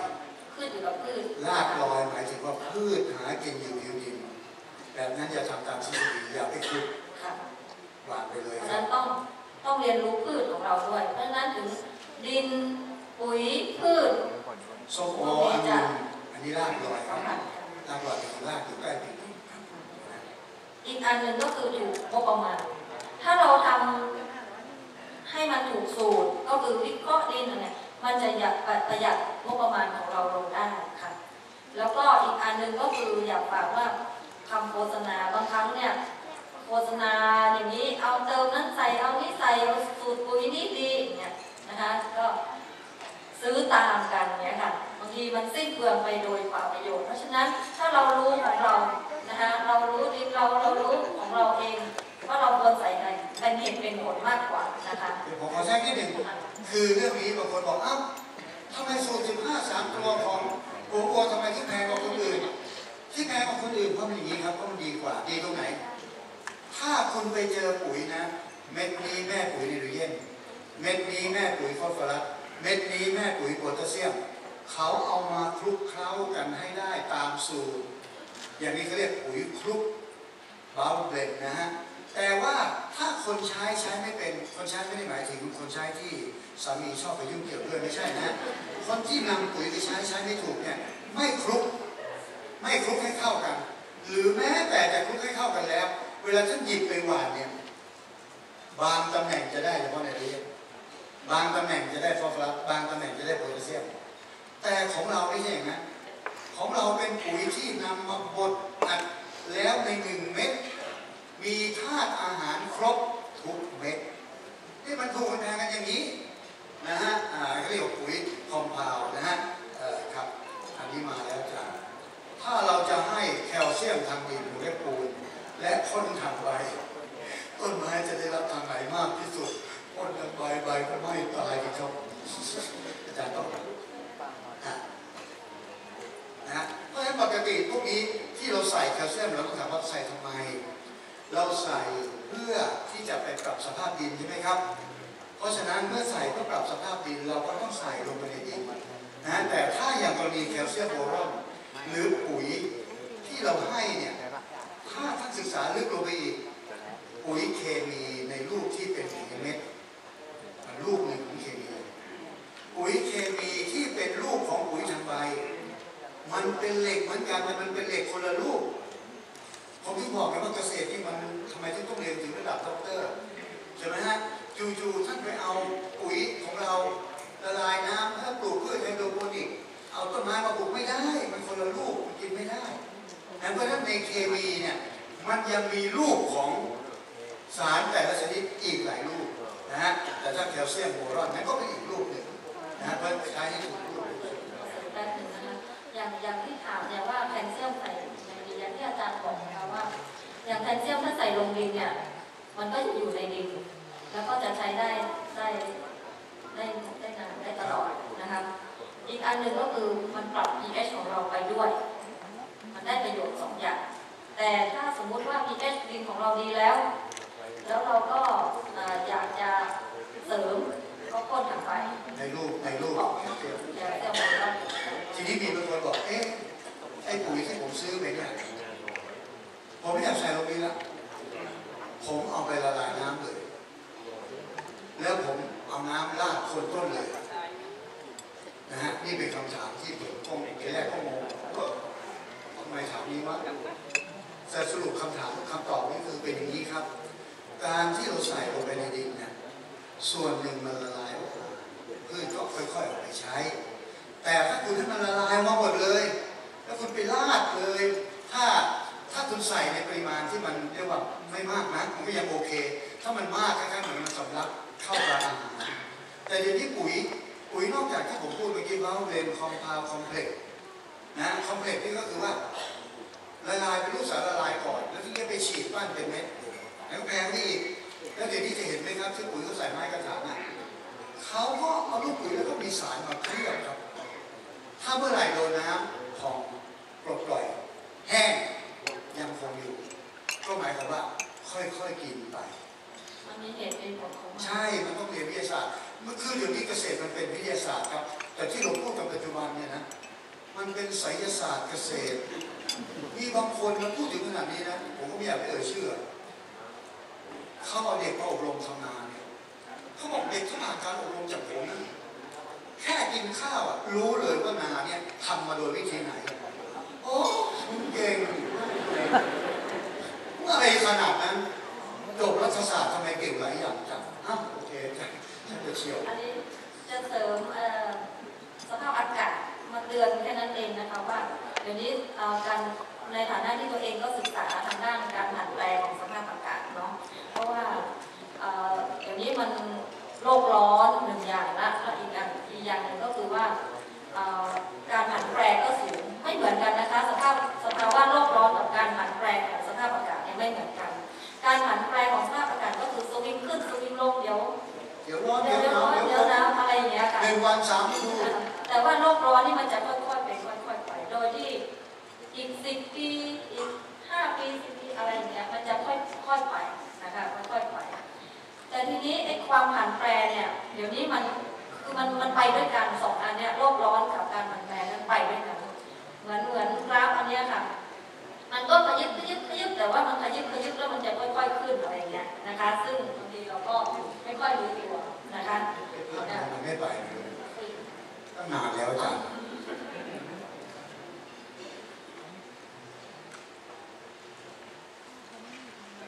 โอเคช่างมันเถอะจะพูดเปล่าๆเลยนะ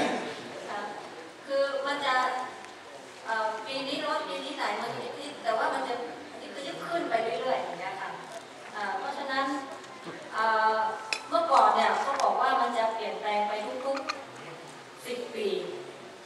แต่ตอนนี้การผันแปรเดี๋ยวร้อนเดี๋ยวหนาวเดี๋ยวฝนตกมากเดี๋ยวฝนตกน้อยพวกนี้เคยได้ยินคำว่าเอลนิโนลานีญาไหมคะครับได้ยินนะอย่างนี้และเอลนิโนลานีญาเนี่ยเมื่อก่อนมัน10 ปีเอลนิโน10 ปีลานีญาเดี๋ยวนี้ปีนี้เอลนิโนปีหน้าลานีญาบางครั้งก็ปีนี้เอลนิโนลานีญาปกติลานีญาอ๋อนี่ก็ลากินยาอีกปีก็เอลนิโนก็คือร้อนและแห้งแล้งถ้ามันอยู่ถัดกันตั้ง2-3 ปีนี่เราตายเหมือนกันนะคะเหมือนปีที่จริงมีรูปปี59ใช่ไหมใครเจอสภาวะปี59บ้างมะม่วงนี่น่าจะลดลงเหมือนกันใช่ไหมคะเพราะว่าอย่างลำไยเนี่ยมันตายจะเป็นสวนดอยหล่อทางจอมทองเราต้องหาสาเหตุนะว่าทำไมเป็นเฉพาะแถวนั้นอะไรเงี้ยครับมันต้องมีสาเหตุนะคะอันนี้เพราะความแห้งแล้งนะคะโอเคอันนี้จากเวลามันไล่หลังมากสรุปความว่าภูมิอากาศจะเกี่ยวข้องกับเรื่องของการผสมพันธุ์การเจริญเติบโตของพืชพี่น้องครับเราเลยแบ่งเขตไง พืชเขตหนาวพืชเขตอบอุ่นพืชเขตร้อนพอโลกมันร้อนขึ้นพืชเขตหนาวก็เลยกลายเป็นเขตอบอุ่นเขตอบอุ่นก็เลยกลายเป็นเขตร้อนเขตร้อนก็เลยกลายเป็นเขตร้อนชิบหายเลยนะมันจะเป็นแบบนี้ครับเพราะฉะนั้นพืชมันก็จะค่อยๆปรับตัวของมันเหมือนกันแต่ทีนี้อย่างนี้เอามาแล้วอาจจะไปแล้วเนื่องจากว่าเราอยู่กับดินนานไปหรือเปล่าผมจะขออนุญาตระหว่างกำลังเตรียมการนี่นะเดี๋ยวย้อนมาอาจารย์มะม่วงนะครับเวลาใส่ปุ๋ยมีคนถามว่าจะใส่กี่ครั้งถ้ามะม่วงยังไม่ออกลูกออกผลผมก็บอกว่ายึดหลักใส่แต่น้อยแต่บ่อยครั้งเน้นตัวหน้าตัวกลางตัวท้ายอาจจะน้อยหน่อยแต่โดยทั่วไปมะม่วงเราใส่อย่างมากจริงๆเนี่ยมากสุดก็6 ครั้ง2 เดือนครั้งออกตัวเล็กๆแต่เมื่อมะม่วงเริ่มให้ผลแล้วสูตรมาตรฐานก็คือ4 ครั้งครั้งแรกตอนเก็บเกี่ยวผลเสร็จปุ๊บดูซิว่าต้นนี้ให้ผลเป็นเท่าไหร่คาดหมายว่าท่านอาหารจะไปเท่าไหร่การใส่ปุ๋ยอย่างมั่วอย่าใส่ทุกต้นเท่ากันท่านต้องกลับไปทำสัมมโนประชากรมะม่วงต้องทำโครงการตรวจสุขภาพมะม่วงประจำปีทำโครงการตรวจสุขภาพดินทุก2 ถึง 3 ปีแล้วมะม่วงพอตัดแต่งเสร็จปุ๊บธรรมชาติมะม่วงต้องแตกใบอ่อนกลายเป็นใบแก่แก่เต็มที่แทงทะลุออกมาเป็นใบอ่อนต้องการน้ำต่อเนื่องก็คือช่วงฝนใบที่ออกมาถ้าเป็นใบอ่อนให้ระวังเพลี้ยไฟจะทำให้ใบแห้งไหม้แต่ถ้าใบงอโค้งเป็นเขาแก่นั่นคือเพลี้ยจักรจั่นฝอยแต่ถ้าใบออกมายังเป็นใบอ่อนอยู่เหลือแต่หูใบแปลว่ามีด้วงกัดใบมะม่วงมาวางไข่เสร็จปุ๊บตัวหนอนมันจะชอนชัยแม่มันรู้ว่าลูกต้องไปเกิดใต้ดินมันจึงกัดใบอ่อนให้ขาดแล้วใบอ่อนนั่นน่ะจึงจะร่วงลงดินแล้วไปเข้าจากแม่ในดินแล้วกลายเป็นตัวแก่บินมาล่อกันอีกครับพี่น้องครับแล้วก็วางไข่เพราะฉะนั้นเราต้องรักษาใบอ่อนให้เป็นใบแก่หลุดจากเป็นใบอ่อนไปแล้วพอตอนเป็นใบแก่ให้ระวังแมลงค่อมทองที่มันชอบตีกันนะแล้วตัวเหมือนแมงครับแมงทองเวลาเราไปมองมันปุ๊บมันจะหลบเข้าใต้แล้วถ้าหากว่าเราไปโดนตัวมันจะทิ้งร่มแล้วแกล้งตายแล้วนะเรารู้เท่าทันมันแล้วก็จับใส่ถุงไปทำลายตัวแก่อันนี้ก็เป็นศึกษาวงจรชีวิตของแต่ละตัวอีกพี่น้องครับนี่คือมะม่วงระยะเป็นใบแต่ถ้ามะม่วงระยะกำลังทำดอกแน่นอนที่สุดสูตรปุ๋ยใส่ระยะที่2สูตรตอนแรกเราสูตรเสมอร่วมกับถ้าสมมติเอาแบบทั่วไปนะสูตรเสมอร่วมกับปุ๋ยอินทรีย์แต่พอปลายฝนเราต้องกลับไปใช้ปุ๋ยสูตรตัวกลางสูงเพื่อสร้างดอกมะม่วงจะออกดอกได้ต้องการความหนาวเย็นถ้าใบแก่ 15-20 องศาเซลเซียสติดต่อกัน 5-7 วันจะแทงช่อดอกแต่ถ้าเป็นใบอ่อนต้องอุณหภูมิต่ำกว่านั้นพอมะม่วงเริ่มแทงช่ออย่าเพิ่งดีใจให้เขาแทงช่อให้สุด 80% ของต้นออกช่อเต็มที่แล้วอย่าเพิ่งรีบกระทุ้งน้ำตอนสิ้นฝนต้องไม่แตะต้องน้ำเลยนะอย่าให้น้ำเลยนะให้กระทบแล้วคนโบราณใช้วิธีเอาหญ้ามาสุมเพื่อเอาควันไล่แมลงสุมเพื่อเอาควันมาใช้แล้วก็ดินจะได้แห้งเร็วแต่ยุคปัจจุบันไม่ควรใช้เพราะมันสร้างปัญหาสิ่งแวดล้อมนะฮะพี่น้องครับพอมะม่วงเริ่มแทงช่อเมื่อช่ออย่าออกสุดอย่างที่ผมว่าอย่าเพิ่งรีบให้นะถ้ารีบกระทุ้งน้ำมันจะเปลี่ยนเป็นใบ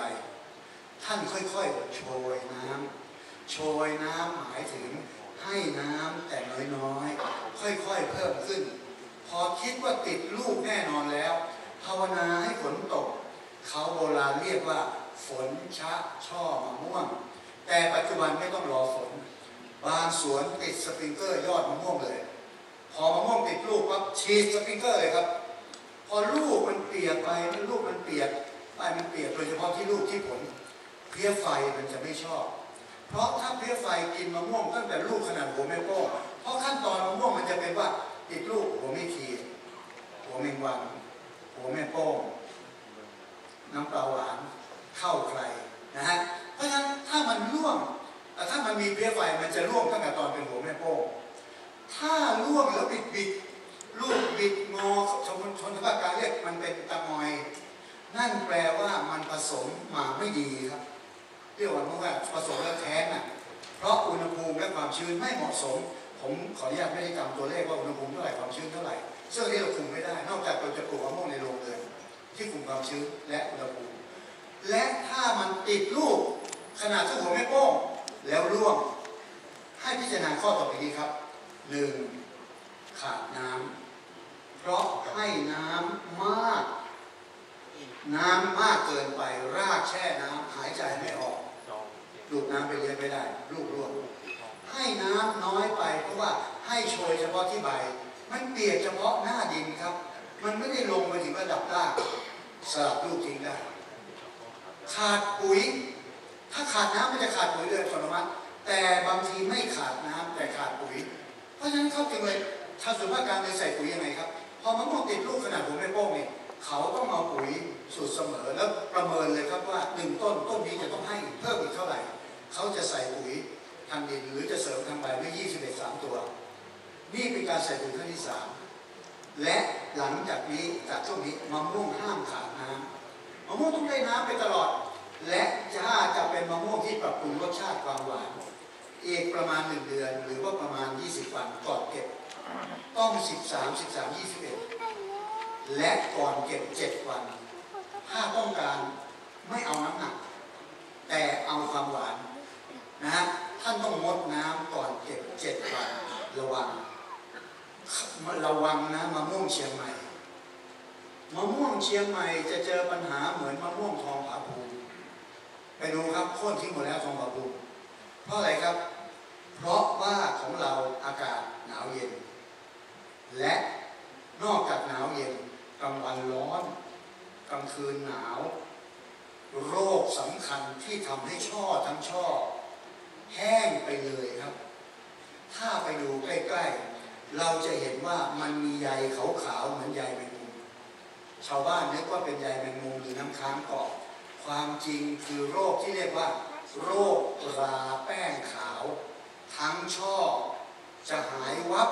ไปกับตาแห้งหมดเลยโรคที่ทำให้มะม่วงดอกเสียเน่าเฉพาะดอกคือโรคแอนแทกโนดถ้าเราระยะเป็นใบดูยังไงครับใบที่เป็นจุดสีน้ำตาลบางใบตรงจุดสีน้ำตาลทะลุเป็นรูนั่นเป็นความพยายามของพืชที่บอกว่าเชื้อโรคต้องหลุดไปเรียกช็อตโฮนะแต่จริงๆแล้วแต่พันธุ์อ่อนแอหรือไม่อ่อนแอนั่นคือเป็นที่ใบถ้าเป็นที่ช่อดอกบางดอกจะเน่านะดอกบางดอกจะเน่านะครับชาวคนโบราณจะบอกว่าโอ้ยปีนี้มะม่วงมอกลงเยอะไม่ได้กินหรอกผมไปถามบอกเป็นไงไม่ได้กินมอกมันเค็มผมก็ต้องทดลองครับเช้าตื่นมาก็เลียหมอกผมก็ไม่เห็นมันเค็มตรงไหนแต่ที่เขาว่าหมอกมันเค็มจะเป็นคำพูดที่แบบชาวบ้านเข้าใจแต่หมอกนั่นน่ะคือความชื้นครับถ้าความชื้นเยอะระยะออกช่อแล้วมีโรคแอนแทกโนดอยู่นะมันจะไปสนับสนุนให้โรคแอนแทกโนดเป็นเยอะเพราะฉะนั้นการติดลูกจะน้อยแต่ไม่รุนแรงเท่าลาแป้งทั้งเป็นทั้งช่อเลยครับนะฮะและเมื่อมะม่วงติดลูกแอนแทกโนดจะตามติดแฝงไปกับลูกมะม่วงพอเราเก็บแล้วเราไม่ได้มีการปฏิบัติที่ดีตั้งแต่บนต้นไปจนถึงการเก็บเกี่ยวมันก็จะมีปัญหาอะไรครับมันจะไปเน่าตอนบนก็คือโรคแอนแทกโนดเพราะฉะนั้นคุณเอาอะไรมาพูดมะม่วงอินทรีย์ยังไงครับสารเคมีที่มาจากพืชมีใช้หรือยังมันไม่มีวันนี้มันอยู่ระยะเปลี่ยนผ่านว่าเราพยายามลดเคมีสังเคราะห์ลงแล้วเราหาเคมีจากธรรมชาติแต่มันต้องรอเวลาค่อยเป็นไปทีละน้อยค่อยๆมาทดแทนพี่น้องครับเก็บมะม่วงถ้าเก็บไม่เป็นมีปัญหาอีกเด็กมะม่วงมาเสร็จปุ๊บวางไม่ได้คุณเด็ดปั๊บคุณจะต้องทำอะไรครับคุณจะต้องคว่ำและต้องมีกระดาษหรือมีสิ่งซึมซับยางมันจะได้ไม่ไหลคราบผิวเลอะเทอะไปหมด ก็เก็บอย่างนั้นและมะม่วงโดยเฉพาะมหาชนกวันหนึ่งมหาชนกจะมามหาชนกมีความเด่นความดีตรงไหนโทษจะมีลูกมะม่วงด้านไหนโดนแดดด้านนี้ผิวจะออกเป็นสีแดงระเรื่อเหมือนสาวๆที่แก้มแดงแต่ว่าถ้าคุณทำให้เป็นมะม่วงติดช่อมันจะมีก้านช่ออยู่แล้วคุณก็ปล่อยให้ก้านช่อมันอยู่อย่างนี้พอคุณเก็บมะม่วงมหาชนกมามันจะมีแก้มแดงจะมีขีดสีเขียวอยู่ตรงกลางเนี่ยเพราะฉะนั้นเราที่ทำมะม่วงมหาชนกพอเราติดผลดีเรียบร้อยแล้วคุณยังต้องไปแต่งก้านช่อออกถ้าไม่ใช่เป็นเพราะบางแสงถ้าเป็นมะม่วงทั่วไปเขียวเสวยน้ำดอกไม้ลมมันพัดมันก็แกว่งไปแกว่งมามันก็มีรอยขีดอยู่รอบต้นมะม่วงเพราะฉะนั้นพอมะม่วงติดลูกเนี่ยมันติดปีละครั้งนะเขาเรียกว่าพืชโบนัสประจำปีการปลูกพืชจริงต้องปลูกพืชเงินเดือนปลูกพืชรายสัปดาห์และพืชโบนัสประจำปีความจริงถ้าอย่างที่คุณพี่อาทิตย์พูดเนี่ยถ้าเรามีพืชเงินเดือนเลี้ยงตัวมาตลอดนะเงินค่าขายมะม่วงทั้งหมดนะคือเงินเก็บระวังให้ดีนะเงินเก็บหรือเงินเก็บบ่อยครั้งบางคนบอกว่าถ้าปีไหนอากาศไม่ดีนะอันเนี้ยปีต่อไปการใส่ปุ๋ยอาจจะน้อยลงเพราะอาหารที่มันสะสมอยู่ในต้นมันยังไม่ถูกใช้ลำไยเดี๋ยวลำไยจะน้อยใจไม่พูดถึงกูเลยวันนี้ลำไยทำไมปีไหนออกและมันมักจะออกปีเป็นปีเพราะการใช้อาหารที่สะสมมันมากจนกระทั่งมันยังเลี้ยงตัวไปเองมันไม่ค่อยไหวที่ผมขออนุญาตต้องแย่งพูดเองหมดเพราะว่าประเมินเวลาที่เราจะต้องจบ 15:30 เนี่ยมันใกล้มาแล้วแต่ดร.ธวัชชัยท่านเป็นผู้เสียสละขอให้ท่านอีกนิดหนึ่งนะครับเชิญครับนิดเดียวนะครับเยอะก็ได้ครับอาจารย์ครับเพราะว่าผมมีเวลาเหลืออยู่2 นาทีครับเชิญครับนะครับ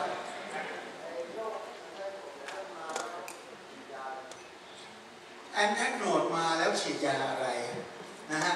ความจริงนะฮะถ้าเราจะใช้ยานะครับ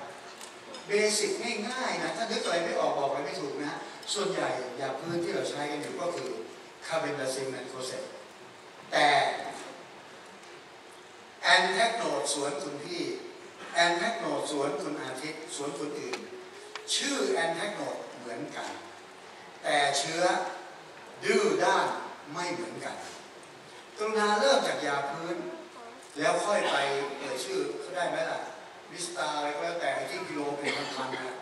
อย่าเริ่มจากพันๆก่อนนะฮะมัดแยบไปก่อน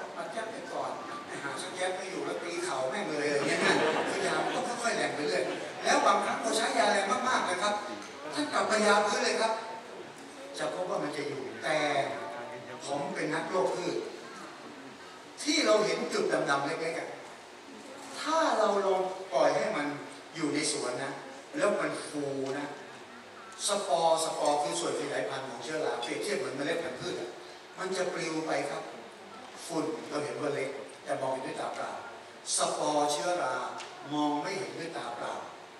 เพราะฉะนั้นเดี๋ยวนี้เขาทำสงครามชีวภาพกันเอาใบมะม่วงเป็นแอนแทกโนด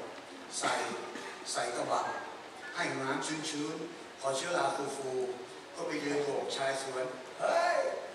สบายดีเปล่าลงกระพัดสปอร์ไปบ้านมึงอะไรเงี้ยนะฮะนี่ก็เรียกสงครามชีวภาพน่ากลัวมากนะวันนี้คนไทยบ้าบอคอแตกอยู่ๆก็ EM นะมันเชื่ออะไรยังไม่รู้เลยแต่มันแปลมาจากคำว่า effective microorganism ไม่ได้นะครับพูดถึงเชื้อต้องพูดระบุรายตัวยกตัวอย่างไดโคเดอร์มาฟิวเซเนียมไฟท็อปเทอร่าพามิโรล่าไฟท็อปเทอร่าพาราซิติก้าไฟท็อปเทอร่าเองยังมีคุณพ่อคุณแม่มีเยอะเลยเพราะฉะนั้นเนี่ยท่านไปบอกปราชญ์แถวบ้านท่านด้วยนะว่าไปบอกมหาวิทยาลัยเชียงใหม่ให้รับไปเรียนสักปีหนึ่งแล้วให้ปริญญาไปเลยอย่างน้อยไปปรับพื้นฐานหน่อยงั้นปราชญ์แถวบ้านผมเนี่ยพูดมั่วไปหมดนี่รู้เปล่าเขาเนี่ยนะใบไม้มันห่าวเห็นใบเก่าแกไปเห็นใบเก่ามันแห้งแกไม่รู้เป็นโรคกาบใบแห้งเข้าใบเก่าที่หาเลี้ยงใบใหม่แกก็พูดแกไปตามความคิดแกแล้วแกก็ขายจุลินทรีย์เนี่ยนะผมไปเอามาจากป่าไม่ต้องป่าหรอกหน้าบ้านมันก็มีไอ้ใบไม้ปลูก หยิบมาเก่งจริงคุณพูดเป็นตัวสิแล้วบ้านเราก็เอาใหญ่ก็ไม่อยากไปองค์กรเขาวันดีคืนดีก็พายเรือคว้างลูกบอลลงน้ำจะได้หายเน่าปัญญาอ่อนที่สุดใครก็ไม่พูดหรอกใครโยนเอาละผมใกล้จะเสียชีวิตแล้วเพราะท่านอาจารย์ธวัชชัยจะเล่นผมแล้วอาจารย์เชิญต่อไปครับอีกนิดนึงฮะขอเล่นนิดนึงนะขอเล่นนิดนึงนะขอเล่นเท่านั้น5 นาทีก็ขอใช้เวลาที่เหลืออยู่สัก2 นาทีเพื่อใช้เอกสารที่อยู่ในมือท่านทุกคนนะครับเรามาดูหน้าที่เขียนว่าปุ๋ยหลักของการจัดการธาตุอาหารอันนี้จะสรุปเรื่องที่อาจารย์ปริภาที่อาจารย์ล้วนได้พูดมาทั้งหมดแล้วนะว่าจริงๆแล้ววันนี้เนี่ยชาวสวนม่วงถ้าจะให้มีความสำเร็จก้าวหน้าอย่างสมบูรณ์เนี่ยต้องทำการตรวจที่ข้อดินและประเมินศักยภาพขับแก้ตามนั้นนะครับ2ปรับ pH ของดินให้เหมาะสมนะครับโดยใช้ปูนตามตารางนะที่มีอยู่เนาะแต่ถ้าดินเป็นด่างเนาะก็อาจจะต้องใช้กรรมฐานของอลูมิเนียมซัลเฟตนะครับที่ว่าไปแล้วก็มีการเติมปุ๋ยหมักนะปุ๋ยหมักนี่เราไม่ได้ต้องการเติมเพื่อเอาธาตุอาหารอาจารย์กนิษฐาพูดว่าแต่ต้องการปรับปรุงโครงสร้างดินเพิ่มความอุดมสมบูรณ์แก่ดินแล้วก็เมื่อวิเคราะห์ดินแล้วก็ให้ปุ๋ยตามความต้องการของพืชแล้วก็ให้ปุ๋ยตามระยะที่พืชต้องการเรารู้ว่าวันนี้เราพูดถึงเรื่องมะม่วงเนาะ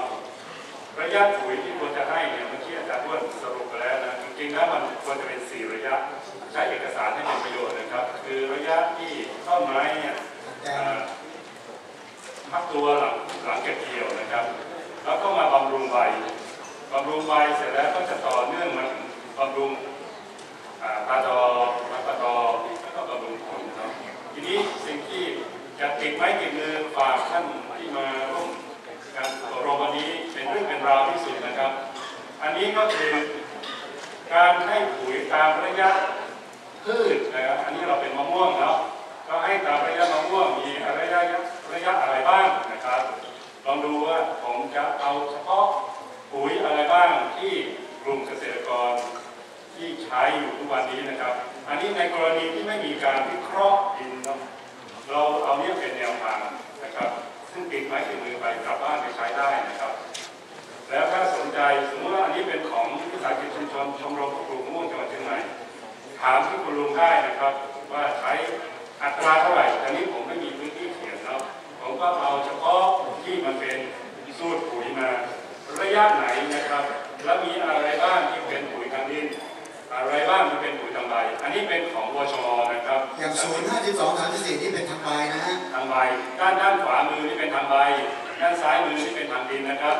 อันนี้สูตรใครสูตรมันดินใครดินมันนะครับแต่ว่านี่คือแนวทางลองดูแนวทางที่2นะครับอันนี้เป็นสวนมะม่วงคุณช้างผมขอเวลาแนะนำสวนคุณช้างนะครับอันนี้ไม่ได้เป็นของกลุ่มคุณช้างนั่นอยู่ตรงไหนครับขุนช้างหรือคุณช้างคุณช้างครับคุณช้างนะฮะมิสเตอร์เอเลฟแฟนอยู่ไหมฮะอยู่นั่นนะครับช่วยยืนเลยครับมิสเตอร์เอเลฟแฟนตบมือให้หน่อยครับยังไม่ใกล้ขุนช้างครับยังไม่ใกล้อันนี้ก็เป็นสูตรปุ๋ยของคุณช้างนะครับสูตรปุ๋ยเงิน20 ล้าน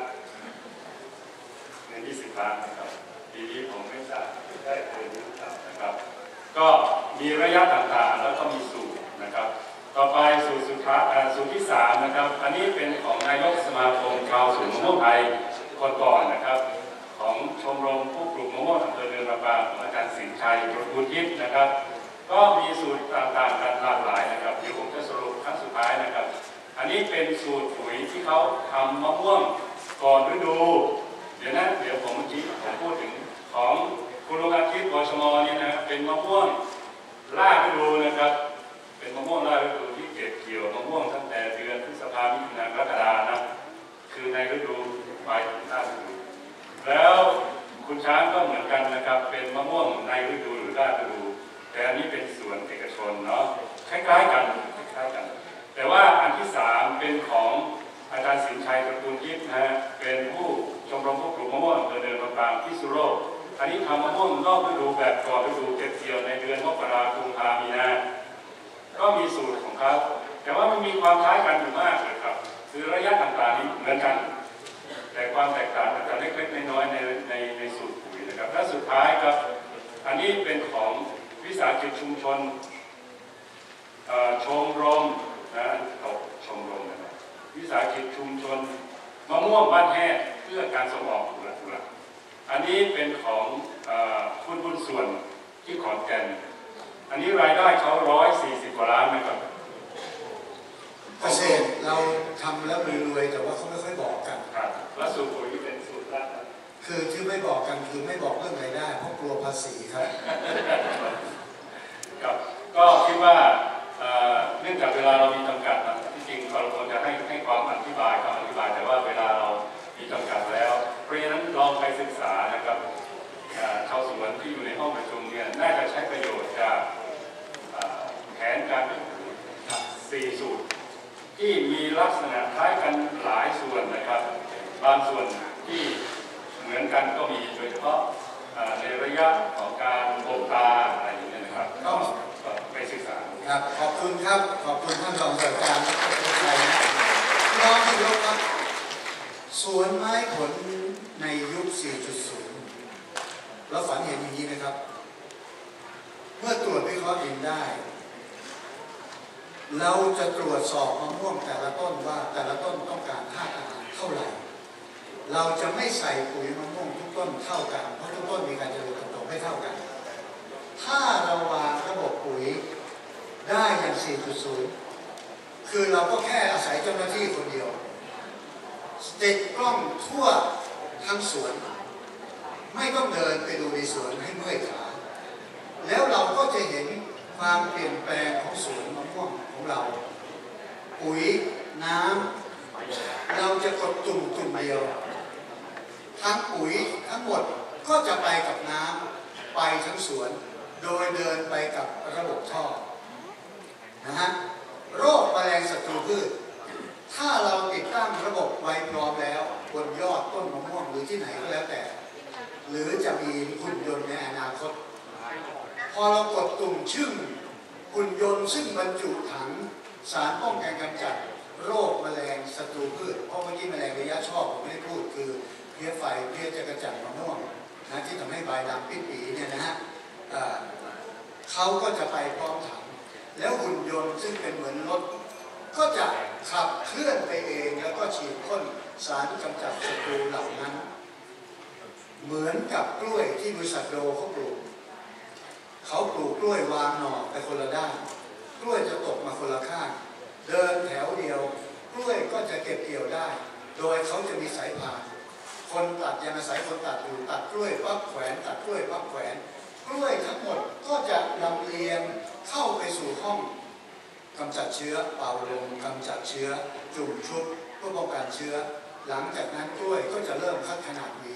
บรรจุลงกล่องสรุปง่ายๆว่าในช่วงเวลาประมาณ 1-2 ชั่วโมงข้างหน้าจากตัดกล้วยไปจนกระทั่งถึงบรรจุลงกล่องและแพ็คไปต่างประเทศพอบรรจุลงกล่องเสร็จปุ๊บกลับเข้ารถห้องเย็นรถห้องเย็นจะไปอีกที่หนึ่งนี่คือเกษตร 4.0 ครับแต่มะม่วงวันนี้ถ้าต้นสูงใหญ่เกินนะการดูแลโรคแมลงศัตรูทำยากมะม่วงไม่ควรจำเป็นต้องต้นใหญ่นะฮะแล้วการใช้เทคโนโลยีเหล่านี้เหมือนที่บางแห่งเขาผสมปุ๋ยผสมน้ำเสร็จเรียบร้อยเช่นที่บนยอดเขาเนี่ยที่เขาปลูกพริกหวานปลูกแตงกวามาให้เรากินเขาก็ปลูกบนพื้นปูนครับแล้วเขาก็มีวัสดุคือฝุ่นมะพร้าวแล้วเขาก็ปล่อยน้ำไปลูกชายผมจบสัตวศาสตร์ก็ไปมีหน้าที่ดูแลคอมพิวเตอร์เนี่ยว่าน้ำกับปุ๋ยที่สูตรเขาให้ไว้เนี่ยแจ้งผสมไปแล้วเนี่ยมันไปตามนั้นไหมแต่ตอนนี้เปลี่ยนงานแล้วครับจบสัตวศาสตร์มหาวิทยาลัยเชียงใหม่ปริญญาโทตอนนี้เป็นฝ่ายจัดซื้อของหมู่บ้านจัดสรรครับนี่คือความสำเร็จของการศึกษาไทยครับ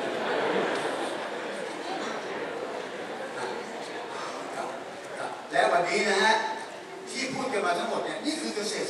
4.0 วันนี้เราได้รับเกียรติจากเพื่อนร่วมโลกก็คือชาวต่างชาติของเราอยู่ในห้องนี้ท่านอาจารย์ซึ่งผมว่ามี3 ท่านนะฮะไม่ทราบว่ามาจากประเทศไหน細型師講嘅同ผม咧就個做好地方咧就做ส่วนได้ไม่ใช่คนจีนแน่นอนครับพี่น้องครับจากการทดสอบนะฮะ我是中国人民你是泰国人民好不好好不好ไม่ใช่คนจากจีนแผ่นดินใหญ่ครับคาดว่าจะเป็นแผ่นดินใหญ่นะฮะ Please show มาจากกัมพูชาบองสลันโอนบองสลันโอนโอนสลันบองเสื้อสีฟ้านี่นะฮะโอ้ยินบองบองสลันโอนบองสลันโอนแปลว่าฉันรักเธอโอนสลันบองเธอรักฉันนะฮะช่วยยืนหน่อยครับปรบมือให้กำลังใจกับเพื่อนชาวอาเซียนของเราฮะเดี๋ยวนี้เราไม่แยกประเทศแล้วเราเรียกว่าชาวอาเซียนครับขอบพระคุณมากนะฮะ3 ท่านนะครับขอบพระคุณนะครับก็คาดถ้าจะให้ดีแต่งงานกับคนไทยนะฮะเราจะได้ผสมกันนะฮะพี่น้องครับวันนี้ผมทำหน้าที่อะไรขาดตกบกพร่องต้องกราบขออภัยด้วยแล้วที่ต้องกราบขออภัยที่สุดคือท่านวิทยากรทั้งหลายเพราะวันนี้ผมแย่งพูดเยอะนะฮะเพราะว่าผมจำตัวตำแหน่งและเป็นผู้เสวนาและร่วมอภิปรายครับนะครับวันนี้ต้องขอบพระคุณทุกท่านโดยเฉพาะท่านที่อยู่ด้านหน้าเวทีนะครับถ้าเผื่อมีอะไรที่ทิศอ้วนจะรับใช้ได้นะครับทิศอ้วน @hotmail.com หรือตู้ปน12 กำแพงแสนนครปฐม73140ครับหรือในซีดีผมจะมีที่อยู่นะฮะก็ยินดีที่จะรับใช้ทุกท่านขอบพระคุณเป็นพิเศษวันนี้ปรบมือให้กับมหาวิทยาลัยเชียงใหม่ของเราครับปรบมือให้กับบริษัทไทยเซ็นทรัลเคมีจำกัดด้วยครับขอบคุณไปยังนายกสมาคมปุ๋ยและธุรกิจการเกษตรไทยด้วยครับ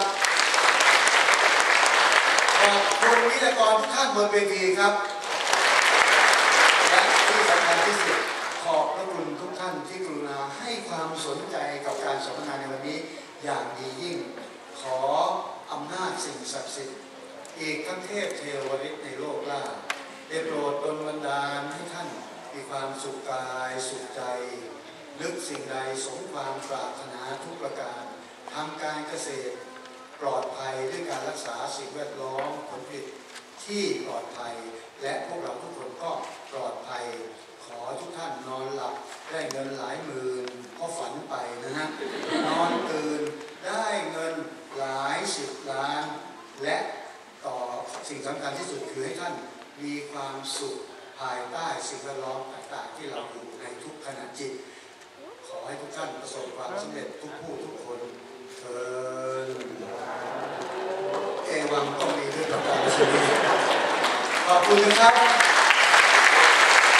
สาธุแปลว่าดีนะสาธุนะครับขอบคุณครับขอทุกท่านปรบมือดังๆให้กับโมเดเลเตอร์ผู้ดำเนินรายการบนเวทีด้วยนะคะอาจารย์ด้วนนะคะสุดยอดมากเลยนะคะให้ทั้งความรู้นะคะแล้วก็ให้ทั้งเสียงหัวเราะด้วยไม่มีใครหลับเลยนะคะเนี่ยทุกคนสนุกสนานมากเลยนะคะโอกาสหน้านะคะคิดว่าอาจารย์บ้วนก็จะมาเยี่ยมเยือนอาจารย์บ้วนก่อนบ้วนกับลูกครับบ้วนชื่อพ่อครับขออภัยค่ะอาจารย์คะคาดว่าชาวเชียงใหม่คงจะเจออาจารย์บ้วนอีกครั้งหนึ่งนะคะหรือว่าถ้าใครคิดถึงอาจารย์ก็เปิดไปดูย้อนหลังใน YouTube ก็ได้นะคะหรือว่าจะดูทาง NBT ก็ได้เช่นกันนะคะต้องขอบพระคุณอาจารย์เป็นอย่างยิ่งเลยค่ะรวมทั้งท่านวิทยากรผู้ทรงคุณวุฒิของเราในวันนี้ด้วยนะคะอาจารย์ดร.ธนชัยพันเกษมสุขนะคะท่านดร.กนิษฐาเอื้อมสวัสดิ์นะคะท่านรองศาสตราจารย์ดร.ธวัชชัยรัชเลศนะคะแล้วก็ท่านประธานกลุ่มนะคะทุกท่านที่วันนี้ได้ขึ้นมาพูดคุยกับเราบนเวทีด้วยแล้วเมื่อสักครู่นี้ก็คือคุณอาทิตย์เกษมศรีนะคะแล้วก็อีกท่านหนึ่งในช่วงเช้าคุณบุรงสมทานนะคะวันนี้เราได้รับความรู้เยอะแยะมากมายเลยทีเดียวนะคะและที่สำคัญนั่นก็คือในเรื่องของการทำเกษตรไม้ผลนะคะไม้ผลไทยในยุคเกษตร 4.0 นะคะวันนี้เราได้ทราบกันไปแล้วว่ามันทำอย่างไรนะคะและอะไรที่เรียกว่า 4.0 นะคะอาจารย์บ้วนก็มาคลี่คลายประเด็นนะคะประเด็นนี้ให้เราได้รับทราบกันนะคะว่าจริงๆแล้วนะคะ